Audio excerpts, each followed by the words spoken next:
de Dieu à travers le monde, que Dieu vous bénisse abondamment et puissamment au nom de notre Seigneur et Sauveur Christ Jésus, notre grand Seigneur et Sauveur merveilleux, superbement excellent, infiniment magnificent, revêtu de toute la gloire, assis à la droite de notre Père céleste, au-dessus des cieux les plus élevés, dans une lumière inaccessible qu'aucun homme ne peut voir, qu'aucun appareil ne peut détecter, même le plus grand appareil de la NASA ne peut détecter. C'est par notre grand Seigneur et Sauveur Christ Jésus, dont le nom est associé à cette chaîne, que je vous souhaite la bienvenue à ce grand banquet de la parole de Dieu merveilleuse et inégalable, en ce grand jour du samedi, le 23 novembre de l'an de grâce 2019. Comme nous l'avons annoncé, nous allons poursuivre notre grande étude de ce merveilleux livre du commencement de l'Église, le livre des Actes des Apôtres. Et mes frères, petit à petit, nous allons à la fin de ce livre qui a 28 chapitres. Nous avons traversé la moitié du chapitre et c'est une très grande joie, mes frères. Donc nous allons partager ce livre et ayez la mentalité bérienne. Apprêtez vos stylos, vos crayons, vos bics, comme on dit en Afrique, les bloc-notes, pas les feuilles volantes, pas les notes. Et c'est comme cela que vous augmentez, vous enrichissez votre bagage biblique. Et voilà mes frères. Et comme vous le savez, quoi que ce soit que nous faisons en pensée ou en action, nous faisons tout au nom de notre Seigneur et Sauveur Christ Jésus, en rendant par lui des actions de grâce à Dieu, son Père qui est notre Père. Je rends grâce à Dieu et à tous ceux qui sont connectés. Ils sont nombreux qui sont connectés en Afrique par le satellite Eutelsat 16A, mais peu sont connectés sur YouTube, sur Facebook. Donc pour vous qui êtes connectés sur YouTube ou sur Facebook, nous vous félicitons. Si c'était la dénonciation de Raoul Wafo ou de Yves Castanou ou de Marcelo Tunassi, ou la dénonciation des œuvres des ténèbres ou la dénonciation de la franc-maçonnerie, nos serveurs exploseraient. Il y aurait bousculade sur YouTube, sur Facebook. Mais quand c'est la parole de Dieu, il n'y a qu'une dizaine de personnes. D'ailleurs, cela ne doit pas nous surprendre. La parole de Dieu, le Seigneur Jésus-Christ disait, ne donnez pas les choses saintes au porc. Donc vous, amoureux de la parole de Dieu, vous êtes bénis, vous êtes les élus de Dieu. Ce n'est pas tout le monde qui peut avoir l'amour pour la parole de Dieu pure, 100% parole de Dieu. Même pas une vidéo de dénonciation aujourd'hui. Rien que la parole de Dieu, seulement la parole de Dieu, uniquement la parole de Dieu. Donc je vous félicite, non seulement moi, l'équipe derrière Jésus-Christ TV, nous vous félicitons. Vous qui, chaque samedi, vous attelez à suivre avec nous ces perles bibliques, ces trésors bibliques à travers ces livres que nous partageons. On a fini l'étude de Genèse, on a fait presque une année sur Genèse. Les 50 chapitres ont été étudiés. Nous l'avons étudié ensemble, verset après verset, pendant 10 mois, presque une année. Et voilà que nous avons poursuivi avec Actes. Nous sommes au chapitre 17, au chapitre du jour. Et une fois encore, à vous qui êtes amoureux de la vérité, amoureux de la parole de Dieu, ne venant pas sur Jésus-Christ TV pour suivre les scoops, pour suivre qu'est-ce qu'on va encore dire sur tel ou tel pasteur. Nous vous encourageons. Soyez encouragés. Nous vous félicitons pour votre amour pour la vérité. Et non seulement vous venez poursuivre cela, mais nous vous encourageons à mettre en pratique. Et la Bible dit que dans les derniers temps, les gens auront la démangeaison d'entendre des choses agréables. Donc ne venez pas seulement suivre les choses qui plaisent à vos oreilles. Venez suivre les choses qui peuvent vous changer, qui peuvent vous toucher. Et d'ailleurs, si tous les chrétiens lisaient la Bible, si tous les chrétiens examinaient le comportement de leurs soi-disant apôtres et prophètes et pasteurs à la lumière de la Bible, de la parole de Dieu, si tous les chrétiens examinaient les enseignements de leurs soi-disant pasteurs à la lumière de la parole de Dieu, nous ne ferions pas d'émission de dénonciation, nous ne publions pas de vidéos pour montrer comment tel pasteur a fait l'adultère, comment tel autre pasteur a abusé d'un enfant de 3 ans, etc. Nous ne ferions pas ces choses. Mais, puisque la plupart des chrétiens aujourd'hui ont délaissé la parole de Dieu pour suivre, permettez-moi l'expression, bêtement, aveuglement, leurs soi-disant pasteurs, alors nous faisons tout pour leur ouvrir les yeux. Ceux qui sont encore charnels ne peuvent pas encore comprendre la profondeur de la parole de Dieu. Alors il faut leur démontrer les choses charnelles que leurs pasteurs font pour avoir les yeux ouverts, nous espérons. Ça me rappelle ce verset dans Jérémie chapitre 2, verset 13, qui dit « Mon peuple a commis un double péché. Ils m'ont abandonné, moi qui suis une source d'eau vive, pour se creuser des citernes crevassées, c'est-à-dire percées, qui ne retiennent pas de l'eau. » Donc, une fois encore, soyez encouragés, mes frères et sœurs. Ne venez pas sur Jésus-Christ TV en disant Amen sans vérifier. Quoi que ce soit que nous enseignons, mes frères et sœurs, avant de dire Amen, Amen signifie que vous êtes d'accord, que vous acquiescez, que vous supportez, que vous soutenez ce qui a été enseigné. Ne dites jamais Amen à un enseignement sans vérifier si ce qui est écrit ou si ce qui est dit est exact. D'ailleurs, le chapitre 17 qui fait l'objet de l'étude de ce chapitre, qui fait l'objet de l'étude de ce jour, nous montre comment les Juifs de Béret avaient ces sentiments tellement nobles. Ils examinaient la parole de Dieu chaque jour, pour s'assurer que ce que Paul, Barnabas, Silas, les autres enseignaient était exact. C'est ce que vous devez faire. Parce que quand vous dites Amen à un enseignement, à supposer que c'est des doctrines de démons, quand vous enseignez, si vous dites Amen, sans le savoir, inconsciemment, vous vous êtes associé à ces doctrines de démons. Alors, je vais vous demander de vous joindre à nous pour lever ce moment à Dieu. Et je ne me lasserai pas de vous rappeler quoi? Une femme qui prie la tête non couverte, non voilée, insulte Dieu au final.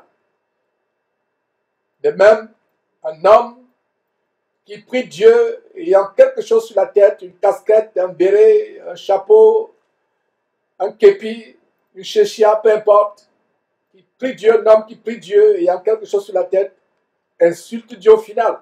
Vous pouvez vérifier ces choses en 1 Corinthiens chapitre 11 au verset 4 et 5. Alors, prosternez-vous si vous le pouvez et commençons cette émission, cet enseignement par ce mot de remerciement à Dieu, ce mot de prière. Grand et cher Dieu, nous voulons te dire merci pour ta grande miséricorde. Merci pour ta compassion que tu renouvelles à notre égard chaque matin. Même si nous ne méritons pas, Seigneur Dieu, même si nous ne sommes pas fidèles comme tu voudrais que nous soyons fidèles, il y a une chose qui est certaine, Seigneur Dieu, si nous sommes en vie actuellement, ce n'est pas par notre mérite, ce n'est pas parce que nous en sommes dignes, c'est tout simplement par ton grand amour, ta grande miséricorde, ta grande compassion. C'est pour cela que nous te disons merci, merci, merci. 1 milliard de fois merci pour la santé, pour le souffle de vie que tu nous as conservé. Et s'il y a quelqu'un malade qui suit cet enseignement, Seigneur Dieu, je t'en supplie, tends ta miséricorde et délivre cette personne. S'il y a quelqu'un qui suit cet enseignement étant tourmenté par un démon, je t'en supplie, Seigneur Dieu, au nom de notre Seigneur et Sauveur Christ Jésus, ton Fils, manifeste ta puissance dans la vie de cet homme, de cette femme, de cet enfant qui suit cet enseignement actuellement. Nous te remercions, Seigneur Dieu, pour la fluidité de cette émission aujourd'hui, pour les connexions Internet, pour le satellite et tout ce que tu as rendu disponible, les appareils, pour la bonne marche de cette émission. Seigneur, voilà que nous allons partager ce chapitre 17. Seigneur Dieu, humainement, je ne suis pas préparé à dire quoi que ce soit. Je me fie à ton inspiration, Seigneur Dieu. Ouvre ma bouche, je t'en supplie, remplis ma bouche, afin que je puisse déverser sur nous tes instructions, tes exhortations, tes consolations, et même et surtout tes réprimandes, tes blâmes, afin que nous soyons transformés, afin que nous devenions parfaits. Seigneur Dieu, ce n'est pas par notre propre force qu'on peut changer et devenir meilleur. C'est par ta grâce, Seigneur Dieu. Accorde-nous le don de la repentance. Accorde-nous le don d'être transformés, de devenir meilleurs chaque jour. Accorde-nous le don de renoncer à notre passé, d'abandonner ce qui est en arrière et de nous tourner vers ce qui est en avant. Accorde-nous le don de nous dépouiller du vieil homme et de tous ses convoitises. Merci Seigneur Dieu, grand et cher Dieu, au nom de ton Fils, notre Seigneur Jésus-Christ, nous avons prié. Amen. Bien-aimés, frères et sœurs, tournez vos Bibles dans Actes chapitre 17. Nous avons vu au chapitre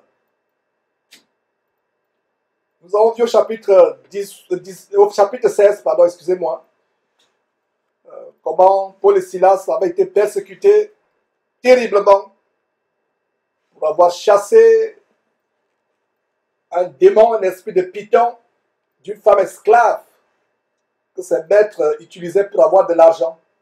Ce démon l'amenait à dire des choses, à dire des prédictions, à faire de la divination, à lire l'avenir des gens. Ça se passe aujourd'hui également, que ce soit dans le monde où nous avons les marabouts, par exemple les prêtres vaudous qui utilisent le même esprit de Python pour dire des choses, pour lire l'avenir de leurs clients. En fait, c'est un mensonge. Il n'y a que Dieu qui connaît notre avenir. Satan ne connaît pas notre avenir. Il fait des suppositions, il essaye de faire des pronostics, mais seul Dieu connaît notre avenir. Ça me rappelle l'histoire de cet homme de Dieu qui a été rencontré par une de ses femmes, comme la femme au chapitre 16, qui lui a proposé de lui lire la paume de la main. Cet homme, si mes souvenirs sont bons, a refusé. Mais la femme lui a dit, malgré le fait que tu ne veux pas que tu lises la paume de la main, je vois un accident. Je vois ta voiture contre un arbre, complètement écrasée. Je te vois écrabouillé tout en sang. Et je vois que cela va se passer dans quelques jours. L'homme de Dieu a rejeté cela, a révoqué ce plan de Satan pour lui. Et les jours sont passés, les semaines sont passées, les mois sont passés, les années sont passées. Cet accident ne s'est pas produit, alors que la femme disait que c'est dans quelques jours. Et pour vous qui lisez encore l'horoscope, parce que lire l'horoscope, c'est un grand péché devant Dieu, se faire consulter par les gens qui lisent votre avenir avec le tarot, les feuilles de thé, les cartes, ou les boules de cristal, ou des pitons. Tous ceux qui font ces choses, c'est de la divination, c'est de la sorcellerie, et c'est des choses qui sont en abomination à Dieu. Les vrais chrétiens doivent s'éloigner de ces choses. Et je reviens encore sur cet homme de Dieu à qui cette femme divinatrice avait prévu un accident dans quelques jours. S'il avait cru à cette prédiction, l'accident serait arrivé et il serait mort. Donc, quand le diable, ou si le diable vous prophétise quelque chose sur votre avenir, révoquez cela au nom de Jésus-Christ. S'il passe par un soi-disant pasteur pour vous prophétiser des choses bonnes ou mauvaises, si ça ne vient pas de Dieu, révoquez cela. D'ailleurs, la Bible dit d'éprouver les esprits. Et le conseil que je nous donne, c'est soyez sur la défensive. Le Saint-Esprit ne s'offusquerait pas. Dieu ne se fâcherait pas si vous éprouvez, même si ça vient de lui, éprouvez. Dites au nom de Jésus-Christ, si ce qui est dit sur moi, en bien ou en mal, ne vient pas de Dieu, ne vient pas du Saint-Esprit, je le révoque au nom de Jésus-Christ. Je renonce à toute prophétie, je renonce à toute parole qui a été prononcée sur moi, je renonce à toute incantation qui a été prononcée sur moi. je renonce et je révoque toute invocation, toute incantation, toute parole psychique, toute prière psychique qui a été invoquée sur moi, sur ma famille. Je révoque cela au nom de Jésus-Christ. Mes frères et sœurs, une parole prononcée avec foi au nom de Jésus-Christ produit les effets sur la base de Matthieu chapitre 18, verset 18. Il est écrit, et c'est une grande promesse du Fils de Dieu, le Seigneur Jésus-Christ. Tout ce que vous lierez sur la terre sera lié au ciel. Tout ce que vous allez délier sur la terre sera délié au ciel.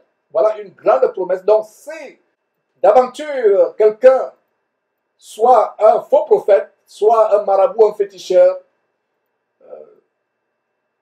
croise votre chemin et vous dit des choses sur votre avenir, soit en bien, soit en mal, révoquez cela au nom de Jésus-Christ. Je me rappelle quelqu'un, c'était au Cameroun à l'époque, il me dit, je vois un grand avenir sur toi, je vois un grand avenir, je vois quelque chose, tu seras tellement grand.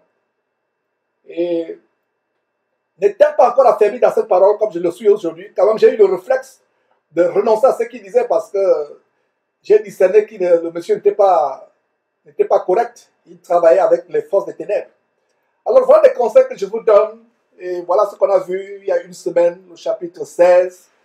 Comment renoncer à ces choses. Soyez encouragés par ces exhortations. Ne soyez pas trompés par les fausses prophéties, par les choses qu'on vous dit comme venant de Dieu, alors que ça ne vient pas de Dieu. Faisons attention, faisons tellement attention, mes frères et sœurs. Et nous sommes dans la joie de partager ces choses. Ma joie est grande de savoir que de plus en plus de chrétiens ont le discernement. Donc voilà ce qu'on a vu la semaine passée. On a vu comment, quand Paul et Silas ont chassé cet esprit de Python, de cette femme esclave, qui procurait des grands gains, un grand salaire à ses maîtres. Ils ont été persécutés, ils ont été jetés en prison, mais on a vu le plan de Dieu, comment Dieu, à travers cette tribulation, a apporté le salut à un chef de prison, un geôlier, qui avait la piété dans le cœur, qui était bon, et Dieu donc a vu comment cet homme avait besoin du salut. Et voilà comment Dieu permet que Paul et Silas se retrouvent en prison, soient battus. Et ça me rappelle cette grande écriture qui dit que toute chose concourt au bien de ceux qui aiment Dieu. Toute chose concourt au bien de ceux qui aiment Dieu. Le malheur peut vous arriver, mais Dieu utilise ce malheur pour votre bien, pour la délivrance de quelqu'un. Et vous pouvez lire cela en Romains chapitre 8, lisez, notez en passant, Romains chapitre 8, verset 28, qui dit, nous savons du reste que toute chose concourt au bien de ceux qui aiment Dieu, de ceux qui sont appelés selon son dessein. Regardez, le geôlier était appelé selon le dessein de Dieu. Et n'ayant pas quelqu'un pour lui prêcher la parole de Dieu, regardez comment Dieu permet que Paul et Silas se retrouvent en prison, soient persécutés, et apporte le salut, apporte l'évangile de Christ à ce monsieur qui a été sauvé, lui et toute sa famille. Ils ont été baptisés. Et quand Paul retourne en prison le lendemain, les chefs du peuple envoient l'information qu'il faut les libérer. Et vous comprenez quoi? Vous comprenez que Dieu, tout simplement, a permis qu'il soit tribulé, a permis qu'il soit en prison pour que le geôlier et sa famille rencontrent Jésus-Christ, rencontrent l'évangile de Jésus-Christ. Donc mes frères, tournons aujourd'hui au chapitre 17. On va se focaliser sur le chapitre de Dieu. Et nous rendons grâce à Dieu de tout ce qui rend disponible. Alors, qu'est-ce que nous voyons? Acte chapitre 17. Nous voyons ceci. Verset 1. Paul et Silas passèrent par l'Amphipolis et Apollonie et ils arrivèrent à Thessalonique, où les Juifs avaient une synagogue. Donc voilà Paul au chez les Thessaloniciens à Thessalonique. Et d'ailleurs, nous verrons plaisir à Dieu plus tard, si le Seigneur nous donne longue vie ou s'il ne revient pas entre-temps. Le Fils de Dieu ne revient pas entre-temps. Nous allons voir comment Paul a écrit tour à tour, à 2 reprises, il a écrit aux Thessaloniciens. Et il a été impressionné par ces Thessaloniciens qui s'étaient détournés de leurs idoles, pour rencontrer le Seigneur Jésus-Christ, pour embrasser avec passion, avec joie, de manière radicale, la doctrine du Seigneur Jésus-Christ.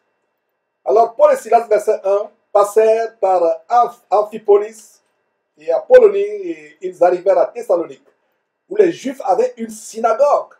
Une synagogue. Alors, qu'est-ce qui se passe au verset 2?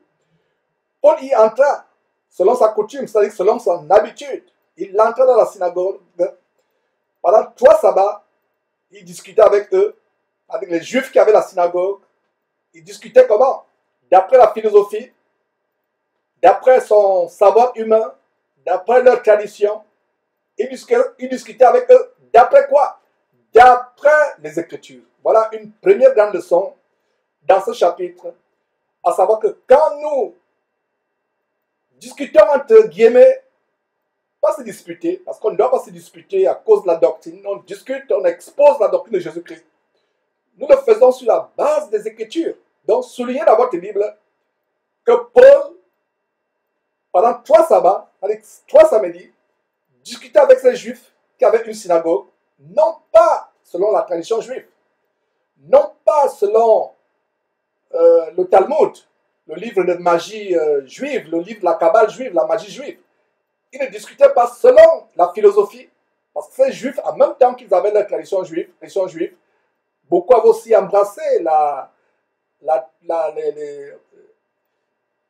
philosophie, l'humanisme, la psychologie. Beaucoup ont embrassé les doctrines de Socrate, de Platon. D'ailleurs, on va voir ça dans quelques instants. Donc, il discutait avec eux d'après les Écritures. Voilà une très grande leçon. Voilà quelque chose que nous devons imiter. Nous devons avoir comme devise chapitre verset. Chapitre verset. C'est pour cela que je m'attelle, mes frères et sœurs, à venir derrière cette trompette, ayant ma Bible ouverte devant vous, lisant chapitre verset. Ce n'est pas mon intelligence que j'enseigne. Ce n'est pas la philosophie que j'enseigne. Ce n'est pas le droit que j'ai étudié pendant des années que j'enseigne. J'enseigne la parole de Dieu, rien que la parole de Dieu, uniquement la parole de Dieu, et seulement quoi? La parole de Dieu. Donc, il discutait avec eux d'après les Écritures. Voilà un exemple à imiter. Quand nous sommes en face des personnes, soit des collègues, des voisins, les gens de notre famille, nous voulons les persuader à devenir chrétiens. Nous ne discutons pas selon la sagesse humaine. Nous ne tenons pas un discours politique ou sociologique ou philosophique. Nous discutons d'après les Écritures. Voilà, mes frères et sœurs, le standard que nous devons imiter. Est-ce que vous saviez que ce verset 2 contenait une grande leçon de comment discuter avec les gens? Voilà, mes frères et sœurs. C'est la raison pour laquelle ces études que nous faisons, et présentement l'étude de Actes, verset après verset, étude approfondie, verset après verset, cela nous donne de grandes leçons, des choses à imiter, comment ceux qui nous ont précédés dans la foi ont agi, comment ils ont marché, comment ils ont pratiqué leur foi chrétienne. Donc, verset 2, Paul y entra, c'est-à-dire qu'il entra dans la synagogue, appartenant à ces Juifs, selon sa coutume, c'est-à-dire qu'il avait cette habitude d'aller prêcher dans la synagogue. Et encore une fois, mes frères et sœurs, restons toujours ce verset. Je vais dire ceci. Paul n'entrait pas dans la synagogue pour devenir un judaïste ou un judaïsant. Il y a un courant aujourd'hui, surtout en Afrique, où les Africains retournent, enfin je vais dire qu'ils se détournent de la foi en Christ, de la doctrine de Jésus-Christ, de la bonne nouvelle, de l'évangile de Jésus-Christ, pour aller dans les traditions juives. Il y a ces mouvements de pèlerinage, de voyage en Israël. Qu'est-ce que le Seigneur Jésus a dit à cette femme samaritaine au bord du puits, en Jean chapitre 4? Il lui a dit, femme, ce n'est ni sur cette montagne, ni à Jérusalem que vous adorerez le Père. Vous n'irez pas sur une montagne pour adorer le Père. Vous n'irez pas à Jérusalem pour adorer le Père. Vous adorez ce que vous ne connaissez pas. Nous adorons ce que nous connaissons, lui dit Jésus. Dieu est esprit. Il faut que ceux qui l'adorent, l'adorent en esprit et en vérité. Je suis tout simplement en train de vous citer ce passage, cette conversation que le Seigneur Jésus a eue avec cette femme samaritaine au bord du puits. Vous pouvez lire cela en Jean chapitre 4. Vous pouvez commencer à partir du verset 20, du verset 18, etc. Vous lisez cela. Donc, nous discutons selon les Écritures avec les gens et nous montrons, mes frères et sœurs, que ce n'est pas dans la synagogue ou dans le temple qu'il faut aller adorer Dieu. Et pour ceux qui disent, les gens me disent, mais Georges, regardez, il y a plusieurs versets où on montre comment Paul entrait dans le temple, dans les synagogues. Paul n'entrait pas dans la synagogue pour devenir membre de la synagogue. Il n'entrait pas dans le temple pour devenir membre du temple, pour s'associer au chef de cette synagogue ou de ce temple. Sinon, ces chefs de temple ne l'auraient pas persécuté, ne l'auraient pas lapidé, ne l'auraient pas laissé pour mort, ne l'auraient pas jeté en prison, ne l'auraient pas persécuté, tribulé. Paul entrait dans les synagogues pour exposer la bonne nouvelle de l'évangile de Christ, afin que ces gens se détournent de leur tradition juive et se convertissent à Jésus-Christ. Voilà pourquoi Paul entrait dans les synagogues. Et c'était uniquement le jour du sabbat. Enfin, pas uniquement le jour du sabbat, mais c'était souvent, pour parler plus exactement, c'était souvent le jour du sabbat. Pourquoi? Parce que c'est là où les Juifs pieux se réunissaient. Ces Juifs qui pensaient qu'ils croyaient en Dieu, mais qui étaient dans l'erreur, dont les parents ou dont les frères ou eux-mêmes avaient rejeté le Seigneur Jésus-Christ, avaient rejeté la doctrine de Jésus-Christ. Donc Paul allait vers ces Juifs pieux. Vous voyez, ils étaient dans les synagogues, les lieux de prière, selon leur religion judaïste. Donc Paul se rendait pour exposer la parole de Dieu, discuter avec ces Juifs selon les Écritures, pour les persuader à renoncer à leur tradition juive, à devenir chrétiens véritablement. Et ce n'était pas pour devenir membre. Donc voilà une très bonne précision. Donc verset 2 à nouveau. Paul lui entra dans cette synagogue appartenant à ces Juifs du verset 1. Paul y entra selon sa coutume ou selon son habitude. Pendant 3 sabbats, il discutait avec eux d'après les Écritures. Verset 3, expliquant et établissant que le Christ devait souffrir et ressusciter les morts. Et Jésus que je vous annonce, disait-il, c'est lui qui est le Christ. Il voulait établir dans le cœur, dans l'intelligence des Juifs, que le seul Messie, c'est Jésus-Christ. Il n'avait pas à attendre un autre Messie. Il n'avait pas à croire que leur Messie devait venir. C'est Jésus, le Christ, le Messie qui devait venir. Celui qui est mort, qu'ils ont fait crucifier par les Romains, qui est ressuscité d'entre les morts. C'était lui et lui seul, le Christ, le Messie. Alors, verset 4, quelques-uns d'entre eux furent persuadés et se joignirent à Paul. Ouais, quand vous prêchez la parole de Dieu, la majorité sera endurcie. Regardez, je vous disais au début d'enseignement, comment quand on enseigne la parole de Dieu, peu sont ceux qui suivent en direct, mais quand on enseigne des choses telles que quand on montre des dénonciations, ou quand on montre les doctrines de démons, on dénonce la franc-maçonnerie, on dénonce tel. Mes frères et sœurs, les serveurs sont prêts à exploser ici au studio. Mais quand c'est la parole de Dieu, rares sont ceux qui sont connectés.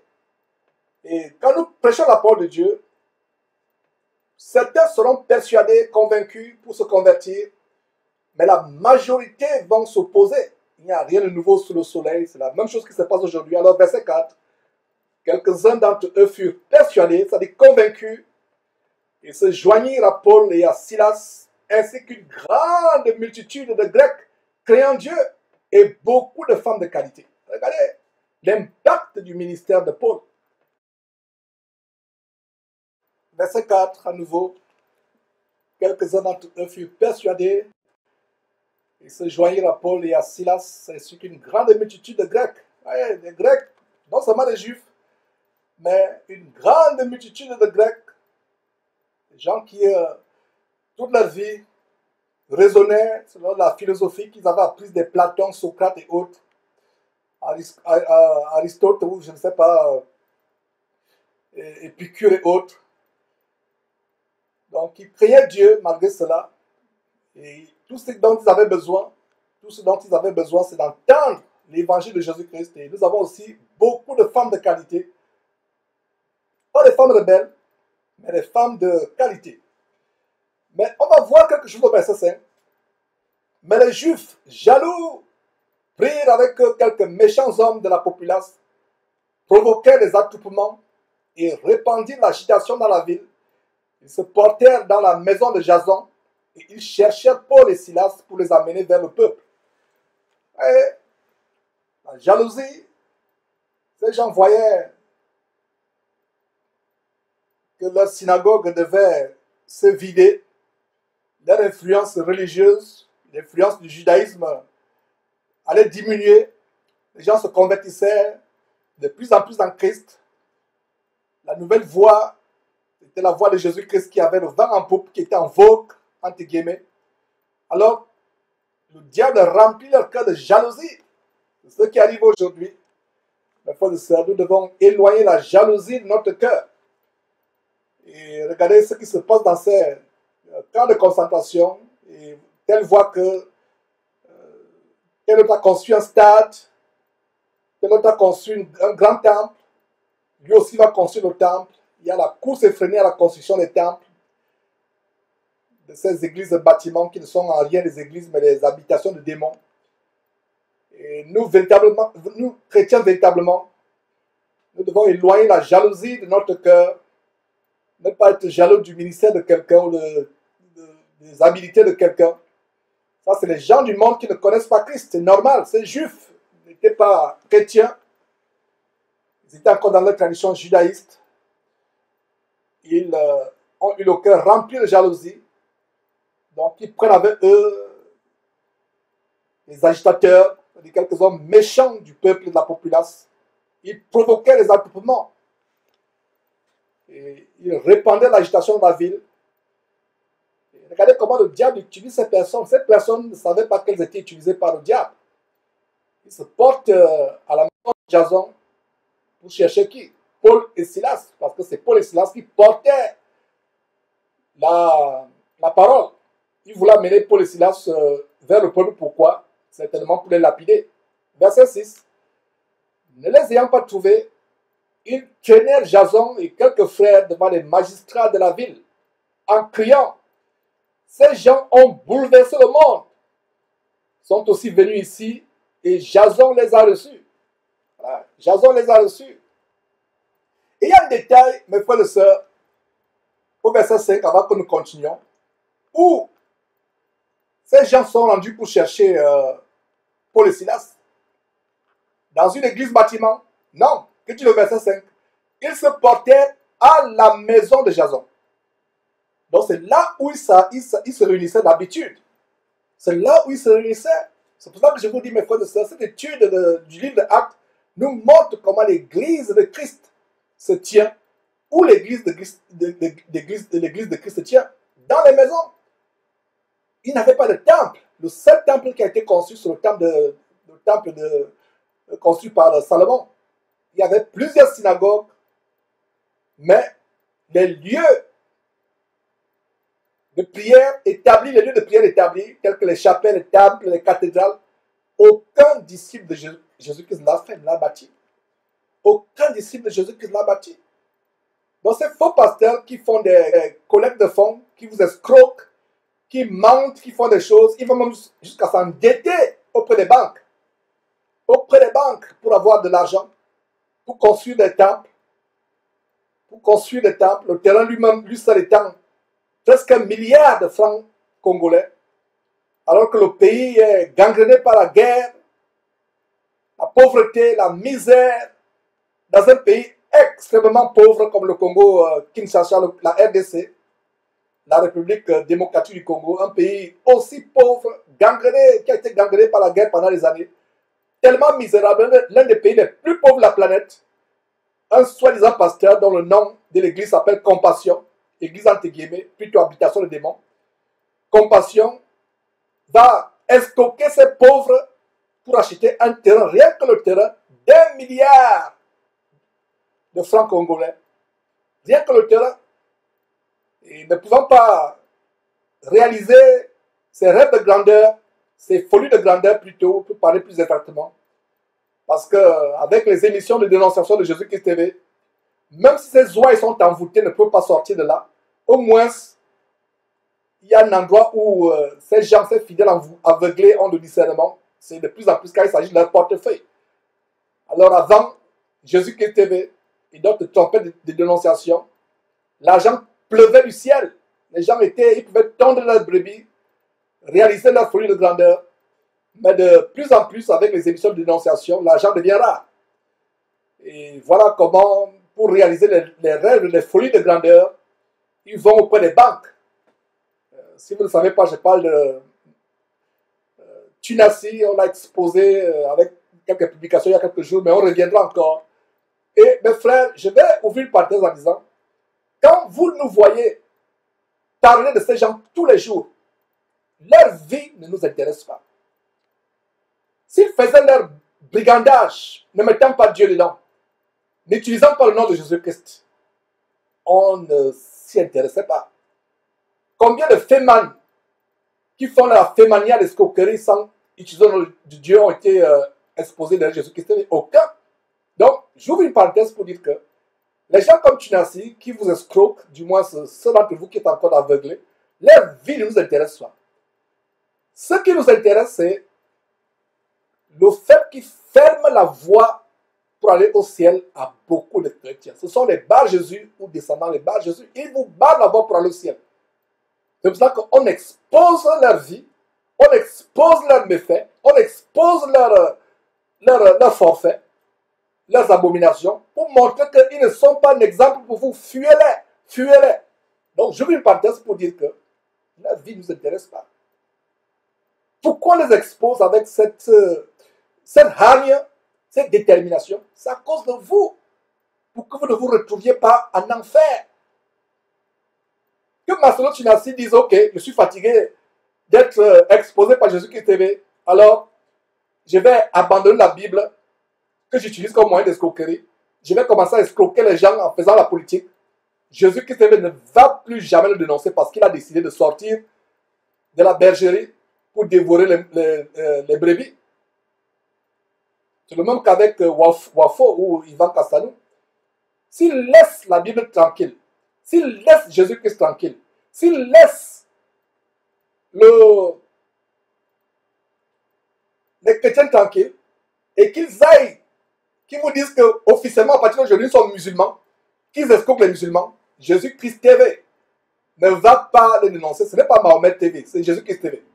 Mais s'ils utilisent Jésus-Christ pour exploiter les gens, pour les escroquer, pour les violer, pour sodomiser les jeunes garçons, comme le cas de Wafo, on reviendra, mes frères. Je vous assure que nous préparons un dossier. Ce n'est même pas récemment qu'on prépare ce dossier. C'est depuis peut-être 6 mois qu'on prépare, même 1 an qu'on prépare le dossier Wafo. C'est un dossier explosif.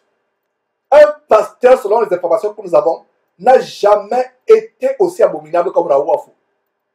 C'est pour ça que nous exposons Raoul Wafo et dans quelques jours, il a eu un séminaire avec Marcelo Tunasi et autres. Donc, j'ouvre cette parenthèse pour vous dire que, mes frères et sœurs, pour vous qui dites que nous exagérons, qu'on ne se relâchera jamais à les dénoncer, s'ils deviennent musulmans, que Raoul Wafo dise à partir d'aujourd'hui, je deviens Suleiman Wafo, Kassanou dit à partir d'aujourd'hui, je deviens Ibrahim Kassanou, etc. On va laisser tranquille. Mais si ces chrétiens et entraînent beaucoup de chrétiens en enfer, on ne les laissera pas tranquilles. Du moins, tant que j'ai le souffle de vie, moi, votre frère Georges, ils ne seront pas tranquilles. Donc ces gens savent que nous sommes derrière eux, sans relâche. Alors, voilà, mes frères et sœurs, la raison pour laquelle j'ai ouvert cette parenthèse. Pour attraper Paul et Silas, ils ne se rendent pas dans une cathédrale que Paul et Silas avaient construite. Ils ne se rendent pas dans un temple que Paul et Silas avaient construit. Ils se rendent chez qui? Chez Jason, à la maison de Jason, au verset 5. Donc, ils cherchent Paul et Silas pour les amener vers le peuple. Ne les ayant pas trouvés, ils traînèrent Jason, donc ils ont trouvé Jason chez lui. Ils ont demandé, mais où est Paul? Où est Silas? Où sont ces gens qu'ils bouleversent la ville? Où sont-ils? Donc, ne les ayant pas trouvés, ils traînaient Jason et quelques frères. Voilà, les frères étaient réunis. C'était le lieu de prière, mes frères et sœurs, dans tout le livre de Actes, dans tout le Nouveau Testament. Vous ne verrez aucun verset qui dit que les chrétiens ont construit une chapelle, un temple. Ils se réunissaient de maison à maison. Voilà la preuve. Ils vont dans la maison de Jason chercher Paul et Silas. Ils ne trouvent pas Paul et Silas. Ils prennent Jason et quelques frères. Donc la maison de Jason, c'était le lieu où l'église, c'est-à-dire les disciples de Jésus-Christ, se réunissaient. L'église, ce n'est pas les tas de pierres, de ferraille. L'église, c'est vous et moi. Et l'église se réunit où? Dans des maisons. Vous qui voulez discuter, raisonnez avec Dieu. Continuez à raisonner. Un jour, vous vous retrouverez en enfer et en enfer, on ne raisonnera plus jamais. L'enfer, c'est pour pleurer, graisser les dents d'éternité en éternité. Brûler d'éternité en éternité. Souffrir sans cesse. Une souffrance éternelle. Voilà l'enfer. Profitez encore de raisonner aujourd'hui. Utilisez votre petit cerveau pour raisonner contre Dieu. Mais en enfer, on ne raisonne pas. En enfer, on pleure, on souffre, on graisse les dents. Sans fin. De manière éternelle. Alors, mes frères, regardez comment, verset 6 à nouveau, ne les ayant pas trouvés, ils tenaient Jason et quelques frères devant les magistrats de la ville, en criant. Ils criaient. Ils avaient la haine dans le cœur. Ces gens qui ont bouleversé le monde sont aussi venus ici. Et Jason les a reçus. Ils attaquent Jason, qui était un juif. Comment ça, toi, Jason, qui es juif, tu reçois ces gens qui ont bouleversé le monde? Regardez le verset 6, qui nous donne une révélation. Moi, quand je lis ce verset, j'ai honte aujourd'hui. Ces églises, bâtiments, qui se créent, comme à Houston, ici, nous avons la plus grande église des États-Unis, même l'une des plus grandes églises du monde, Joel Austin, qui s'est associé avec Kanye West, on reviendra si Dieu nous donne la force, c'est le temps pour exposer ce qui se cache derrière. Joel Austin, qui était un franc-maçon, un Illuminati, qui a l'une des plus grandes églises des États-Unis, 40 000 personnes se réunissent chaque dimanche. Regardez ces grandes églises à travers le monde. Est-ce qu'ils ont bouleversé le monde? Est-ce que le monde a été bouleversé? Regardez au temps de Paul, quelle est la plainte au verset 6? Lisez le verset 6 avec moi. La plainte, c'est que ces gens ont bouleversé le monde. Est-ce que nous, chrétiens, nous sommes comme Paul, prêts à bouleverser le monde? Si nous bouleversions le monde, il n'y aurait pas le mariage homosexuel. L'homme ne coucherait pas avec un homme, une femme ne coucherait pas avec une femme. Il n'y aurait pas la pédophilie. Jésus ne disait-il pas que nous sommes le sel de la terre et la lumière du monde? Regardez le témoignage de Paul. Ils ont bouleversé le monde. Est-ce que c'est le même témoignage que nous avons aujourd'hui? Ce n'est pas le même témoignage, mes frères et sœurs. Combien de chrétiens aujourd'hui bouleversent le monde? Combien de chrétiens bouleversent le monde? Regardez, deux hommes au sujet duquel les gens du monde disent, ces gens ont bouleversé le monde. Paul, Silas et quelques chrétiens bouleversent le monde. Les temples, soi-disant églises, se construisent de jour en jour. Ils se rivalisent en beauté, en grandeur. Comme l'autre dit, je vais construire mon église comme l'église gâteau de Prince. Comment? Tu n'as si envie l'église gâteau de Joseph Prince en Indonésie. Moi aussi, je vais construire une église gâteau, la plus belle église du monde, en liberté. Et c'est les gens comme ça que vous suivez, qui ne savent même pas ce que c'est une église biblique. Il va construire la plus belle église. De quelle Bible? Quelle est la Bible que ces gens lisent? Il dit qu'il va construire la plus belle église. Il sait ce que c'est une église. Si un pasteur ne sait pas ce que c'est une église, et vous le suivez, un aveugle peut-il conduire les aveugles? Ne vont-ils pas tous tomber dans le trou? le tout ici, c'est l'enfer, mes frères et sœurs. Regardez, tous ces bâtiments, ces temples, ces chapelles, ces cathédrales qui se construisent, toutes ces campagnes d'évangélisation, est-ce que nous, chrétiens, nous avons bouleversé le monde?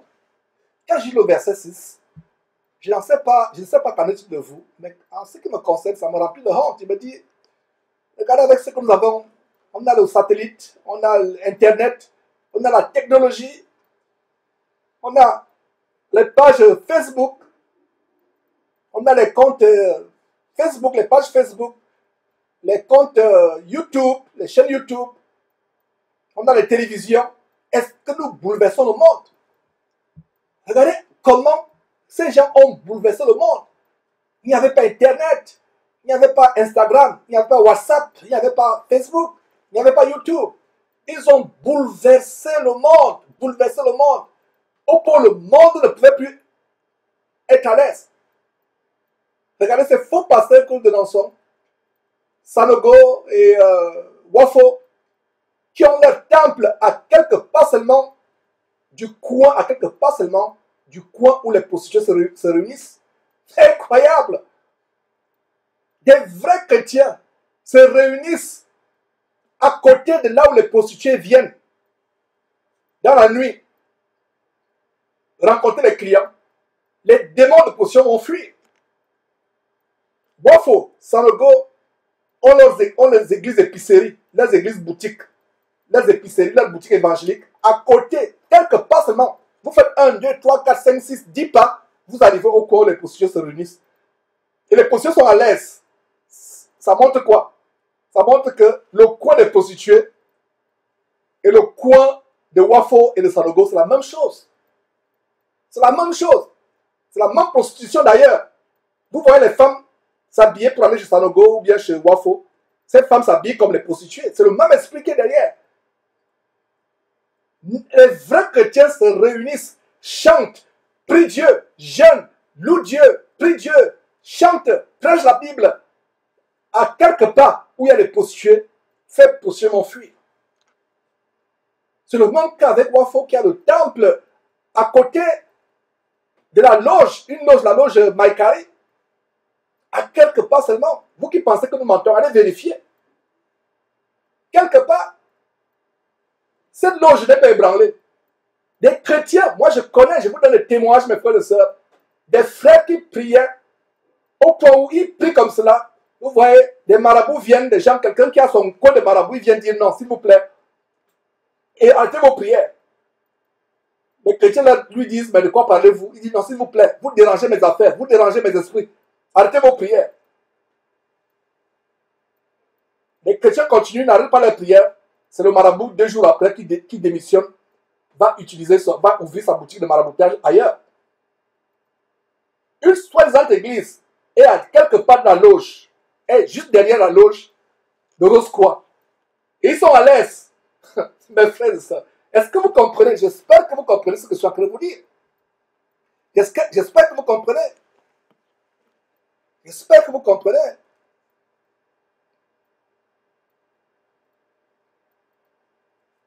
Mes frères, faisons attention à la parole de Dieu. Ayons le discernement. Un vrai chrétien, des vrais chrétiens se réunissent quelque part. Ils bouleversent les ténèbres, ils bouleversent les démons, ils bouleversent les forces démoniaques, ils bouleversent les ténèbres. Des vrais chrétiens se réunissent quelque part. Ils bouleversent les ténèbres.